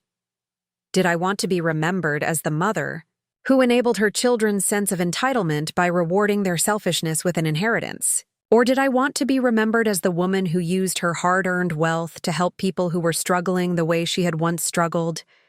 Did I want my life's work to become a trust fund for 3 adults who had shown they couldn't manage money responsibly? Or did I want it to become scholarships, job training programs, and opportunities for people who would use them to build better lives for themselves and their families? The answer, once I allowed myself to consider it honestly, was obvious. My legacy wouldn't be determined by how much money I left my children. It would be determined by how I chose to use the wealth I'd earned through decades of hard work and sacrifice. For the first time since this entire ordeal began, I felt truly excited about the future. Not because I was planning to hurt my children, but because I was planning to help people who actually needed and deserved help. The silence that was supposed to punish me had given me something unexpected: the clarity to see that I had choices, and the courage to make them. Spring of 2010 brought an unexpected development that would test every decision I'd been contemplating. After 8 months of complete silence, my children suddenly reappeared in my life. Not because they missed me or wanted to rebuild our relationship, but because they'd heard rumors about changes to my will. The catalyst was my sister Linda, who had somehow learned about my meetings with estate planning attorneys. During what I thought was a casual lunch, she'd been probing about my future plans with the persistence of a detective. "Dorothy, I hope you're not doing anything rash," she said over her salad. "I know the kids have been difficult lately, but they're still your children." I should have been more careful about my response, but I was tired of pretending everything was fine. "Linda, they're adults who've chosen to cut me out of their lives because I couldn't fund their lifestyles indefinitely. Maybe it's time I started making choices based on what's best for me." Within 48 hours, all 3 of my children were calling. Not to apologize for their months of silence, not to check on my well-being, but to find out whether the rumors about my will were true. Rebecca was the first to break the silence, her voice carefully modulated to sound concerned rather than desperate. "Mom, Aunt Linda mentioned you've been going through some kind of crisis. I've been so worried about you, but I didn't want to intrude if you needed space." Worried about me. After 8 months of treating me like I didn't exist, she was suddenly concerned about my well-being. "I'm fine, Rebecca. Actually, I've been better than I've been in years." That's wonderful," she said, though she didn't sound like she meant it. "Mom, I was hoping we could get together soon. I feel like there have been some misunderstandings between us, and I'd love to clear the air." Clear the air. This from the daughter who had accused me of never being cut out for motherhood. "What kind of misunderstandings?" I asked. "Well, I think I may have overreacted when you mentioned reducing financial support. I was stressed about my career transition, and I probably said some things I didn't mean. Some things she didn't mean. Like telling me to sell my properties to fund her European vacation, or suggesting that my financial struggles were the result of poor planning. Rebecca, You didn't just overreact. You cut off all contact with me for 8 months. I know, and I feel terrible about that. But Mom, you have to understand. I was hurt. I felt like you were choosing money over family. There it was again. The narrative that any attempt to maintain financial boundaries was evidence that I valued money more than my children. Rebecca, I spent over $250,000 on your education and lifestyle. How is asking you to become more financially independent choosing money over family? You're right, she said quickly. I can see that now. I was being immature and selfish. That's why I want to sit down and talk things through. I miss you, Mom. The conversation continued for another 20 minutes, with Rebecca alternating between apologies and subtle probes about my financial plans. She never directly asked about my will, but every topic seemed designed to gather information about my assets and intentions. Michael's approach was different but equally transparent. Instead of calling, he simply showed up at my house unannounced. On a Saturday morning, looking appropriately contrite and carrying a bouquet of flowers. Mom, I owe you a huge apology, he said when I opened the door. I've been thinking about everything that happened, and I realize I was completely wrong. I invited him in, curious to see how this performance would unfold. I was so focused on my own problems that I didn't stop to consider what you were going through, he continued. The economic crisis must have been really stressful for you, and instead of being supportive, I made everything worse by demanding more money. It was a well-rehearsed speech, hitting all the right notes of contrition and understanding. But there was something rehearsed about it that made it feel hollow. Michael, what changed your mind about all this? He looked uncomfortable for the first time since he'd arrived. Well, I've been doing some growing up, I guess, and I've been talking to some friends about family relationships, and they helped me see how unfair I was being. Friends, or more likely, Aunt Linda, who had probably filled him in on the inheritance. Rumors. I'm glad you've had time to reflect, I said carefully. But Michael, you didn't just demand money. You blamed me for your gambling debts and accused me of not providing adequate support. I know. That was completely out of line. I was in a really dark place with the gambling thing, and I was looking for someone to blame instead of taking responsibility. He went on to tell me about the counseling he'd supposedly been attending, the steps he was taking to address his gambling addiction, and his plans to become financially independent. It was exactly what I would have wanted to hear 8 months earlier. But now, knowing it was motivated by concern about inheritance rather than genuine remorse, it felt manipulative rather than meaningful. Sarah's return was the most dramatic of all. She showed up at my door on a Wednesday evening, tears streaming down her face, carrying a small suitcase. Mom, I've made such a mess of everything, she sobbed. I don't have anywhere else to go. The story she told was designed to evoke maximum sympathy. She'd been evicted from her New York apartment, had lost her restaurant job, and was essentially homeless. Her acting career had stalled, and she was completely broke.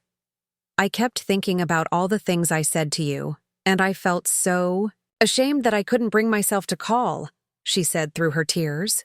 But I finally realized that you're the only person who's ever really been there for me. The only person who'd ever been there for her. This revelation had apparently taken 8 months and a financial crisis to achieve. Sarah, I'm sorry you're going through difficulties, but, Mom, I know I don't deserve your help after the way I treated you. But I was hoping maybe I could stay here for just a few weeks while I figure out my next steps. A few weeks? I'd heard that timeline before, and it never meant a few weeks. What are your next steps? Well, I'm thinking about going back to school. Maybe getting a teaching degree or something practical. I realize now that the acting thing was just a fantasy. Going back to school. Another expensive proposition that would undoubtedly require my financial support. What struck me most about all 3 of these reconciliation attempts wasn't their insincerity, though they were clearly motivated by self-interest rather than genuine remorse. What struck me was how calculated they were. Each of my children had crafted an approach designed to appeal to what they assumed were my emotional weaknesses. Rebecca played the role of the mature daughter who had learned from her mistakes. Michael positioned himself as the reformed son who had overcome his problems. Sarah cast herself as the vulnerable child who needed protection, but none of them had actually addressed the fundamental issue: their complete lack of respect for me as a person with my own needs and limitations. Their apologies focused on their behavior during our financial conflicts, but they didn't acknowledge the deeper problem of seeing me solely as a source of support, rather than as an individual deserving of love and consideration. More tellingly, none of them seemed to have spent the past 8 months missing me as a person. They'd missed what I could provide for them, and now that they'd heard rumors about changes to my inheritance, they were scrambling to repair relationships they'd been perfectly happy to abandon. The most revealing moment came during a dinner, with all 3 of them at my house, the first time we'd all been together since the devastating family meeting nearly a year earlier. "Mom," Rebecca said over dessert, "I hope you know how much we appreciate everything you've done for us over the years." "Absolutely," Michael added. "We know we haven't always been as grateful as we should have been. And we want you to know that we'll be here for you as you get older," Sarah chimed in. "Just like you were always there for us. There for me as I get older."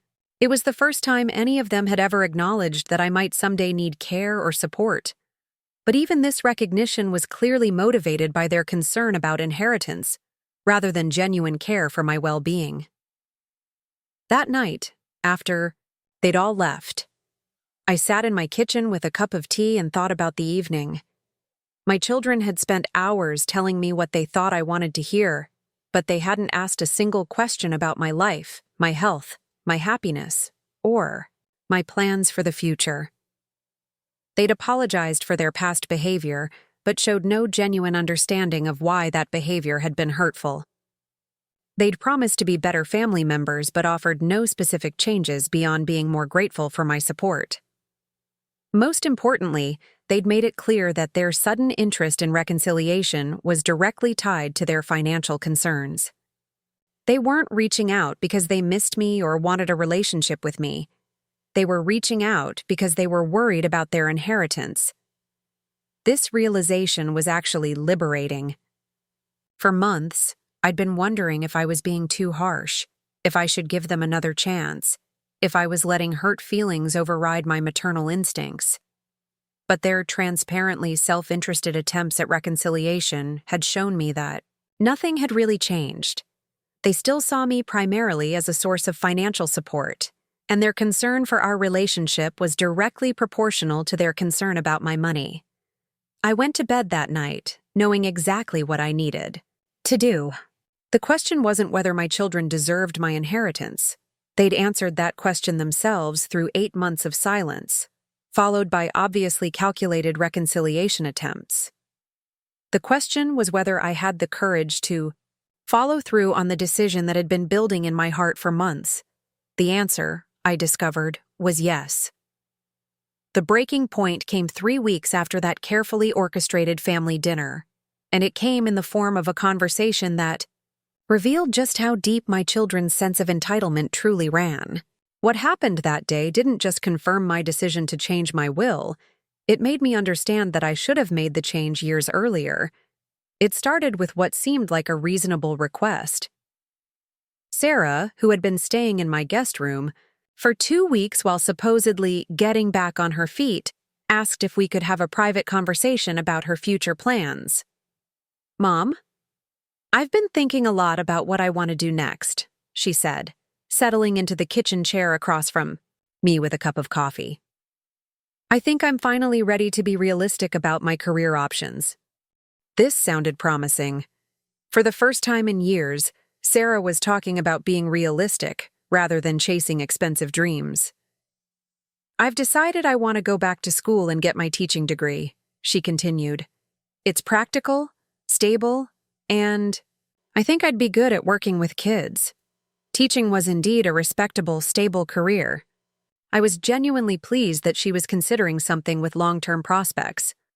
That sounds like a wonderful plan, Sarah. Have you looked into programs? I have, actually. There's a great master's program at Ohio State that would give me everything I need to teach elementary education. It's a 2-year program, and I could probably get some student aid. Student aid. Finally, one of my children was talking about taking financial responsibility for their own education. That's excellent, sweetheart. I'm proud of you for thinking this through so carefully. Sarah smiled, but something in her expression made me wary. Well, there is one small problem. The program is really intensive, especially the student teaching portion. I wouldn't be able to work while I'm in school. And there it was. The trap I should have seen coming. So I was hoping you could help me out with living expenses during those 2 years. Nothing extravagant? Maybe $2,000 a month for rent and basics? Costs. $2,000 monthly for 2 years. Another $48,000 investment in Sarah's education, on top of the hundreds of thousands I'd already spent on all 3 children. Sarah, you just spent 8 months not speaking to me because I couldn't continue funding your lifestyle indefinitely. Now you're asking for another $50,000. Her demeanor shifted immediately, the grateful daughter persona dropping away to reveal something much uglier. Mom, this is completely different. This is education, not some fantasy. This is me being responsible and practical, exactly what you said you wanted. But you're still asking me to pay for it. You're my mother, she said, her voice taking on an edge. Supporting your children's education is what mothers do. Besides, it's not like you can't afford it. It's not like you can't afford it. After everything we'd been through, Sarah still saw my money as essentially hers to access whenever she deemed it appropriate. Sarah, I've already spent over $200,000 on your various educational and career pursuits. At what point do you take responsibility for your own choices? What she said next took my breath away. Mom, you act like you're doing me some huge favor by supporting me, but let's be honest here. What else are you going to do with your money? You don't have a social life, you don't travel, you don't spend money on yourself. Your whole identity is built around being our mother. If you're not taking care of us, what's the point of your existence? What's the point of your existence? My daughter, the daughter I'd raised alone, supported through every crisis, and loved unconditionally for 28 years, had just told me that my only value as a human being was my ability to fund her life, but she wasn't finished. And frankly, Mom, you owe us this. You chose to have children, which means you chose to prioritize our needs for the rest of your life. You don't get to just stop being a mother because we're adults. You don't get to suddenly start putting yourself first after 40 years of doing your job. Your job. Being their mother wasn't an expression of love. It was a job, and apparently I was trying to quit before my contract was up. I put my career on hold to raise you kids, she continued, her voice getting louder and more aggressive. I sacrificed my young adulthood to take care of you. The least you can do is help me get the education I need to have a stable future. I put my career on hold. Sarah had rewritten history so completely that she now believed she had been the one making sacrifices during her childhood. Sarah, you were 4 years old when your father left. You didn't put any career on hold. I'm talking about now, Mom. I'm talking about the fact that I'm 28 years old and starting over because I spent my 20s chasing dreams instead of being practical. That's not my fault. That's your fault for not guiding me better, my dear. Fault.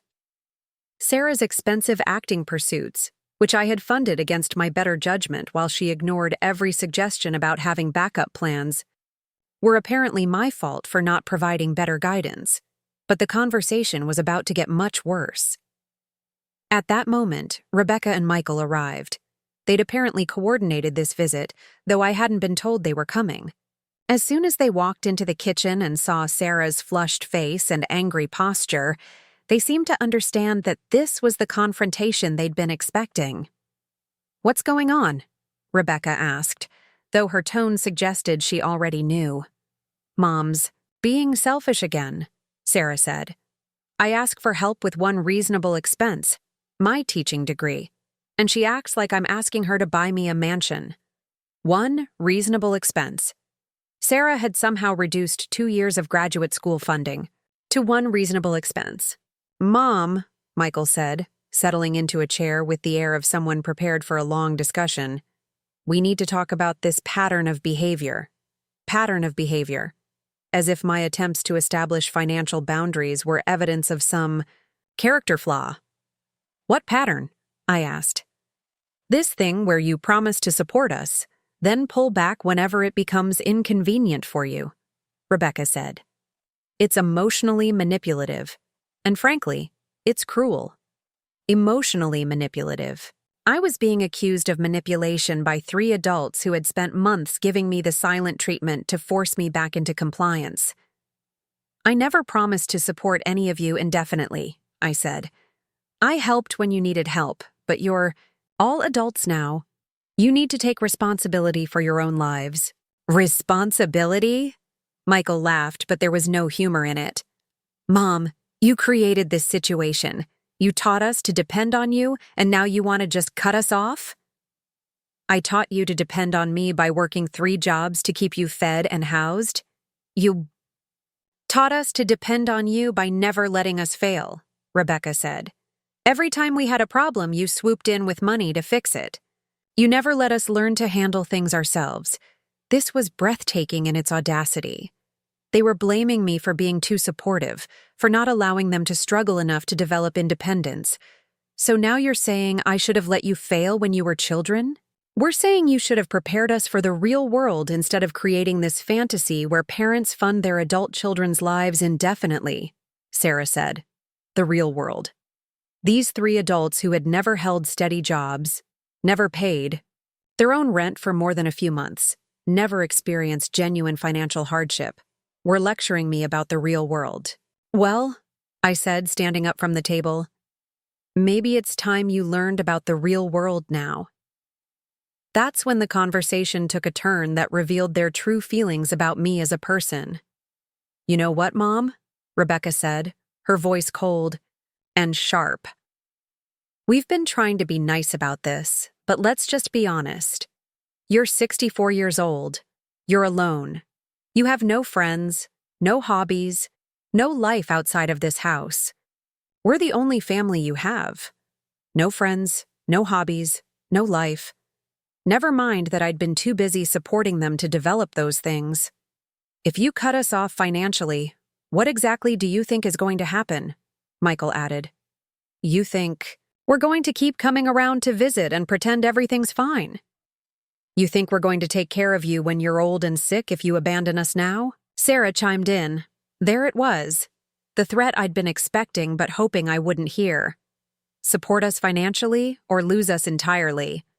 So you're saying your love is conditional on my financial support? I asked. We're saying that relationships are reciprocal, Rebecca said. You can't expect us to maintain close relationships with someone who refuses to help when we need it. I've been helping for 40 years. And we've been your whole world for 40 years, Michael said. Mom, face facts. You don't have anything else. You don't have a husband. You don't have close friends. You don't have interests outside of your business and your family. We're all you have. The cruelty of this statement took my breath away. They were using my loneliness that had resulted from decades of putting their needs first, as a weapon to manipulate me into continued financial support. So either you keep supporting us, Sarah said, or you spend the rest of your life alone. I looked around the table at these 3 adults I had raised, supported, and loved unconditionally for 4 decades. They were sitting in my kitchen, in the house I had bought and maintained through years of hard work, using my loneliness as leverage to extract more money from me. And in that moment, I realized something that should have been obvious years earlier. I was already alone. I had been alone for years, surrounded by people who saw me only as a source of funding. The choice they were offering me wasn't between family and solitude. It was between expensive loneliness and affordable loneliness. You're right, I said quietly. I don't have much of a life outside of supporting you three. But maybe it's time I built one." The silence that followed was deafening. Then Rebecca spoke, her voice dripping with disdain. "Good luck with that, Mom. You're 64 years old with no social skills and no interests. Do you really think you're going to suddenly develop a rich, fulfilling life?" I looked at my eldest daughter, the daughter whose education I had funded, whose apartment I had furnished, whose credit card debt I had paid off multiple times, and I saw a stranger, not just someone I didn't like, but someone I didn't recognize, as having any connection to the values I'd tried to instill. "I guess we'll find out," I said. And for the first time in 40 years, I meant it. The morning of June 15th, 2010, started like any other day, but it would end as the most liberating day of my life. I woke up at 6 a.m. in my quiet house. Sarah had moved out the day after our confrontation, taking her belongings and her threats with her, and I felt something I hadn't experienced in decades, complete clarity about what I needed to do. I had an appointment at 10 a.m. with my attorney, James Morrison, to finalize the changes to my will. For weeks, I'd been second-guessing myself, wondering if I was making a decision based on hurt feelings rather than clear thinking. But after that kitchen confrontation, all doubt had evaporated. My children had given me a gift in their cruelty. They'd shown me exactly who they were when they thought they had leverage over me. They weren't struggling young adults who needed guidance and support.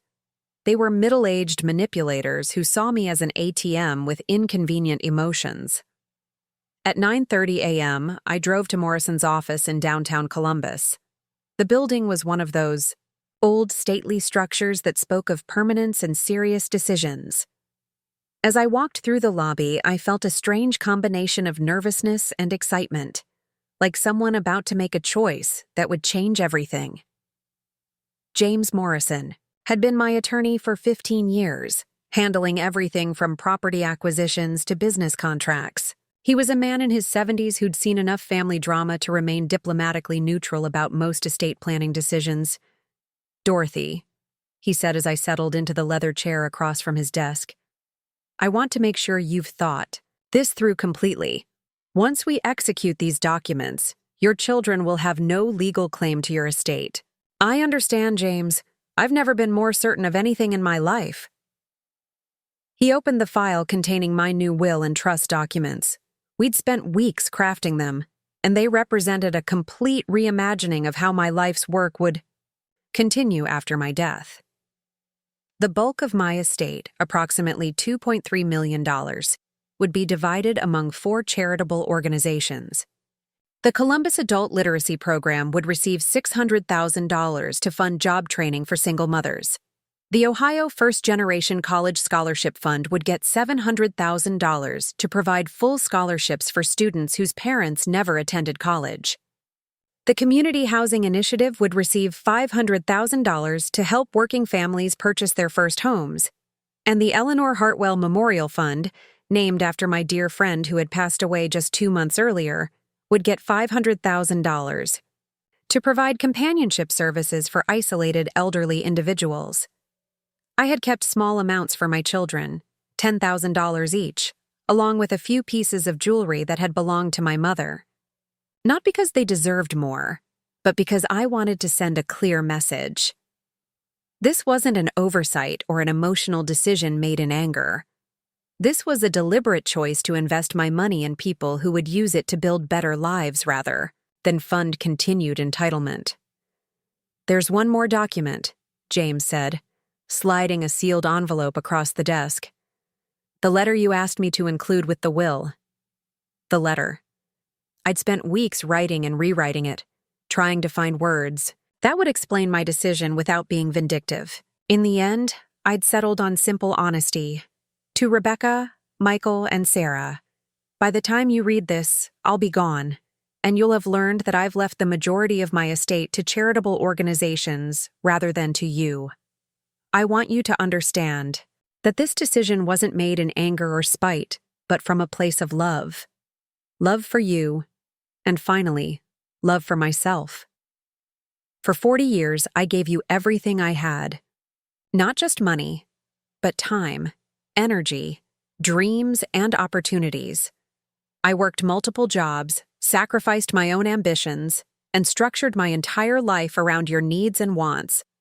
I did this gladly because I loved you and wanted you to have every advantage. I never had. But somewhere along the way, my love became enabling, and your gratitude became entitlement. You began to see my sacrifices not as gifts freely given, but as obligations you were owed. When I could no longer provide unlimited financial support, you didn't respond with understanding or appreciation for what I'd already given. You responded with anger, manipulation, and ultimately, the threat to cut me out of your lives if I didn't continue to fund them. The organizations receiving my inheritance will use this money to help people build better lives through education, housing assistance, and job training. These are people who understand the value of opportunity because they've experienced genuine struggle. They will use these resources to lift themselves up, not to avoid the work of building their own success. I hope that someday you'll understand that giving you this money would have been the cruelest thing I could do. It would have robbed you of the opportunity to discover your own strength, resilience, and capability. It would have confirmed your belief that you're entitled to wealth without effort, success without struggle. You are capable of far more than you've shown me. You have good educations, marketable skills, and opportunities that millions of people would give anything to have. What you do with those advantages is up to you. I love you enough to stop enabling you. I love myself enough to use my life's work for people who will honor it. Live well and live independently. Your mother, Dorothy Mitchell. After signing all the documents, I sat in James Morrison's office for a few minutes, absorbing the magnitude of what I'd just done. For the first time in 4 decades, my money would serve people who truly needed it, rather than people who simply wanted it. How do you feel? James asked. Free, I said, and I meant it completely. The next phase of my liberation came faster than I'd expected. Within a week of changing my will, I began receiving the calls I'd been anticipating. Somehow, probably through Linda, who had an uncanny ability to ferret out family information, my children had learned about my visit to the attorney's office. Rebecca called first, her voice tight with barely controlled panic. Mom, I heard you met with Morrison last week. I hope you're not doing anything drastic based on temporary hurt feelings. Temporary hurt feelings. As if 40 years of one-sided sacrifice and 8 months of silent treatment could be dismissed as a momentary emotional blip. I'm not making any decisions based on hurt feelings, Rebecca. I'm making decisions based on clear thinking. Mom, if this is about money, we can work something out. We can establish boundaries, create a budget, whatever you need. Whatever I need. For the first time in our relationship, Rebecca was asking what I needed rather than telling me what she wanted. What I need is for you to build your own life without expecting me to fund it. I can do that, she said quickly. We all can. Just please don't do anything permanent while we're all figuring this out. But I had already done something permanent. And it felt wonderful. Michael's approach was more direct. He showed up at my house unannounced, his face flushed with anger and desperation. You can't be serious about this will thing, he said the moment I opened the door. You're really going to give our inheritance to strangers? Our inheritance. As if my money had already belonged to them, and I was stealing it by giving it away. I'm giving my money to people who will use it to improve their lives, not fund their excuses. Mom, we're your family. Family comes first. Michael, for 40 years, family came first. It's time for me to come first. Sarah's reaction was the most dramatic, as I'd expected. She arrived with red eyes and a suitcase, throwing herself into the role of the repentant daughter one final time. Mom, I know I said terrible things. I know I was ungrateful and selfish. But please don't punish me for the rest of my life because I was immature. Sarah, this isn't punishment. This is me finally making decisions that serve people other than you three. But we're your children. Doesn't that mean anything to you? It means everything to me. That's why I'm finally doing what's best for you instead of what's easiest. The conversations that followed over the next several weeks were some of the most difficult of my life. My children tried every approach they could think of: guilt, anger, bargaining, emotional manipulation, and finally, threats. When nothing worked, they played their final card. They cut off contact again. But this time, it felt different. This time. I knew it was probably permanent, and I was okay with that, because I'd discovered something remarkable in the month since I'd changed my will. I was building the life I'd never had time to create while I was busy funding theirs. Joined a book club at the local library, and discovered I had opinions about literature that had nothing to do with my children's needs. I started taking art classes and found I had a talent for watercolor painting that I'd never explored. I began volunteering at the literacy center that would soon benefit from my estate, and I met people who appreciated my time and effort without expecting me to solve all their problems. Most surprisingly, I started dating. At 65, I met Robert Chen, a widowed professor of history who was also discovering life after decades of caregiving. Our relationship was built on mutual respect, shared interests, and the revolutionary concept that we were both complete, people worthy of love for who we were, not what we could provide. "You seem different," Robert said one evening as we walked through the park near my house. "More relaxed somehow. More yourself." He was right. For the first time in my adult life, I was living for myself rather than through others. I was making decisions based on what I wanted rather than what others needed from me. I was, finally, fully myself. The final validation of my decision came from an unexpected source. Mrs. Patterson, my elderly neighbor, stopped by one afternoon with a plate of cookies and some interesting news. "Dorothy, I hope you don't mind me asking, but what happened with your children? I used to see them here all the time, and now—" I explained the situation as diplomatically as I could, focusing on our different perspectives about financial responsibility rather than their more cruel behavior. Mrs. Patterson listened thoughtfully, then shook her head. "You know, I've been watching families for 83 years, and I can tell you something. Children who only come around when they need money aren't really family. They're just expensive strangers. Expensive strangers." It was the most accurate description I'd ever heard. "My own daughter lives in California," she continued. "She calls every Sunday, not because she needs anything, but because she wants to know how I'm doing. She visits twice a year, and when she's here, we talk about books and politics and her job. She's never asked me for money, not even when her husband was laid off." "That sounds wonderful." "It is. And you know why? Because I raised her to be independent, and she's grateful for the life I gave her. Your children learned to be dependent, and they resent you for it." That night, I sat in my kitchen with a cup of tea and thought about Mrs. Patterson's words. She was right. I had raised my children to be dependent, believing that was how I showed love. But dependence breeds resentment, not gratitude. By giving them everything, I had robbed them of the satisfaction of earning their own success. By solving every problem, I had prevented them from developing problem-solving skills.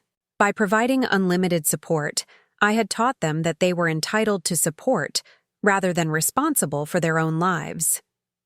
Changing my will wasn't about punishing them. It was about finally giving them what they actually needed: the opportunity to grow up.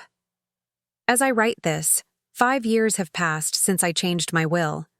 My children and I have had no contact, which initially saddened me but now brings me peace. I don't miss the constant financial demands, the emotional manipulation, or the exhausting work of managing their various crises. I do miss the children they used to be, before entitlement hardened their hearts and closed their minds. But those Children have been gone for years, replaced by adults who saw me only as a resource to be exploited. I'm healthier, happier, and more fulfilled than I've been in decades. I have a loving relationship with Robert, meaningful friendships with people who value me for who I am, and the deep satisfaction of knowing that my life's work will continue helping deserving people long after I'm gone. Sometimes I wonder if my children will ever understand what I tried to teach them through my final decision. I hope they will. I hope they'll look back someday and realize that the greatest gift I ever gave them wasn't money. It was the chance to discover their own strength. But whether they learn that lesson or not is no longer my responsibility. For the first time, in 40 years, I'm living my own life, making my own choices and putting my own needs first. And it turns out that choosing yourself isn't selfish at all. It's the most loving thing you can do, for yourself and for the people you've been enabling. I'm finally completely gloriously free. Up next, you've got 2 more standout stories right on your screen. If this one hit the mark, you won't want to pass these up. Just click and check them out. And don't forget to like, subscribe, and turn on the notification bell so you don't miss any upload from us.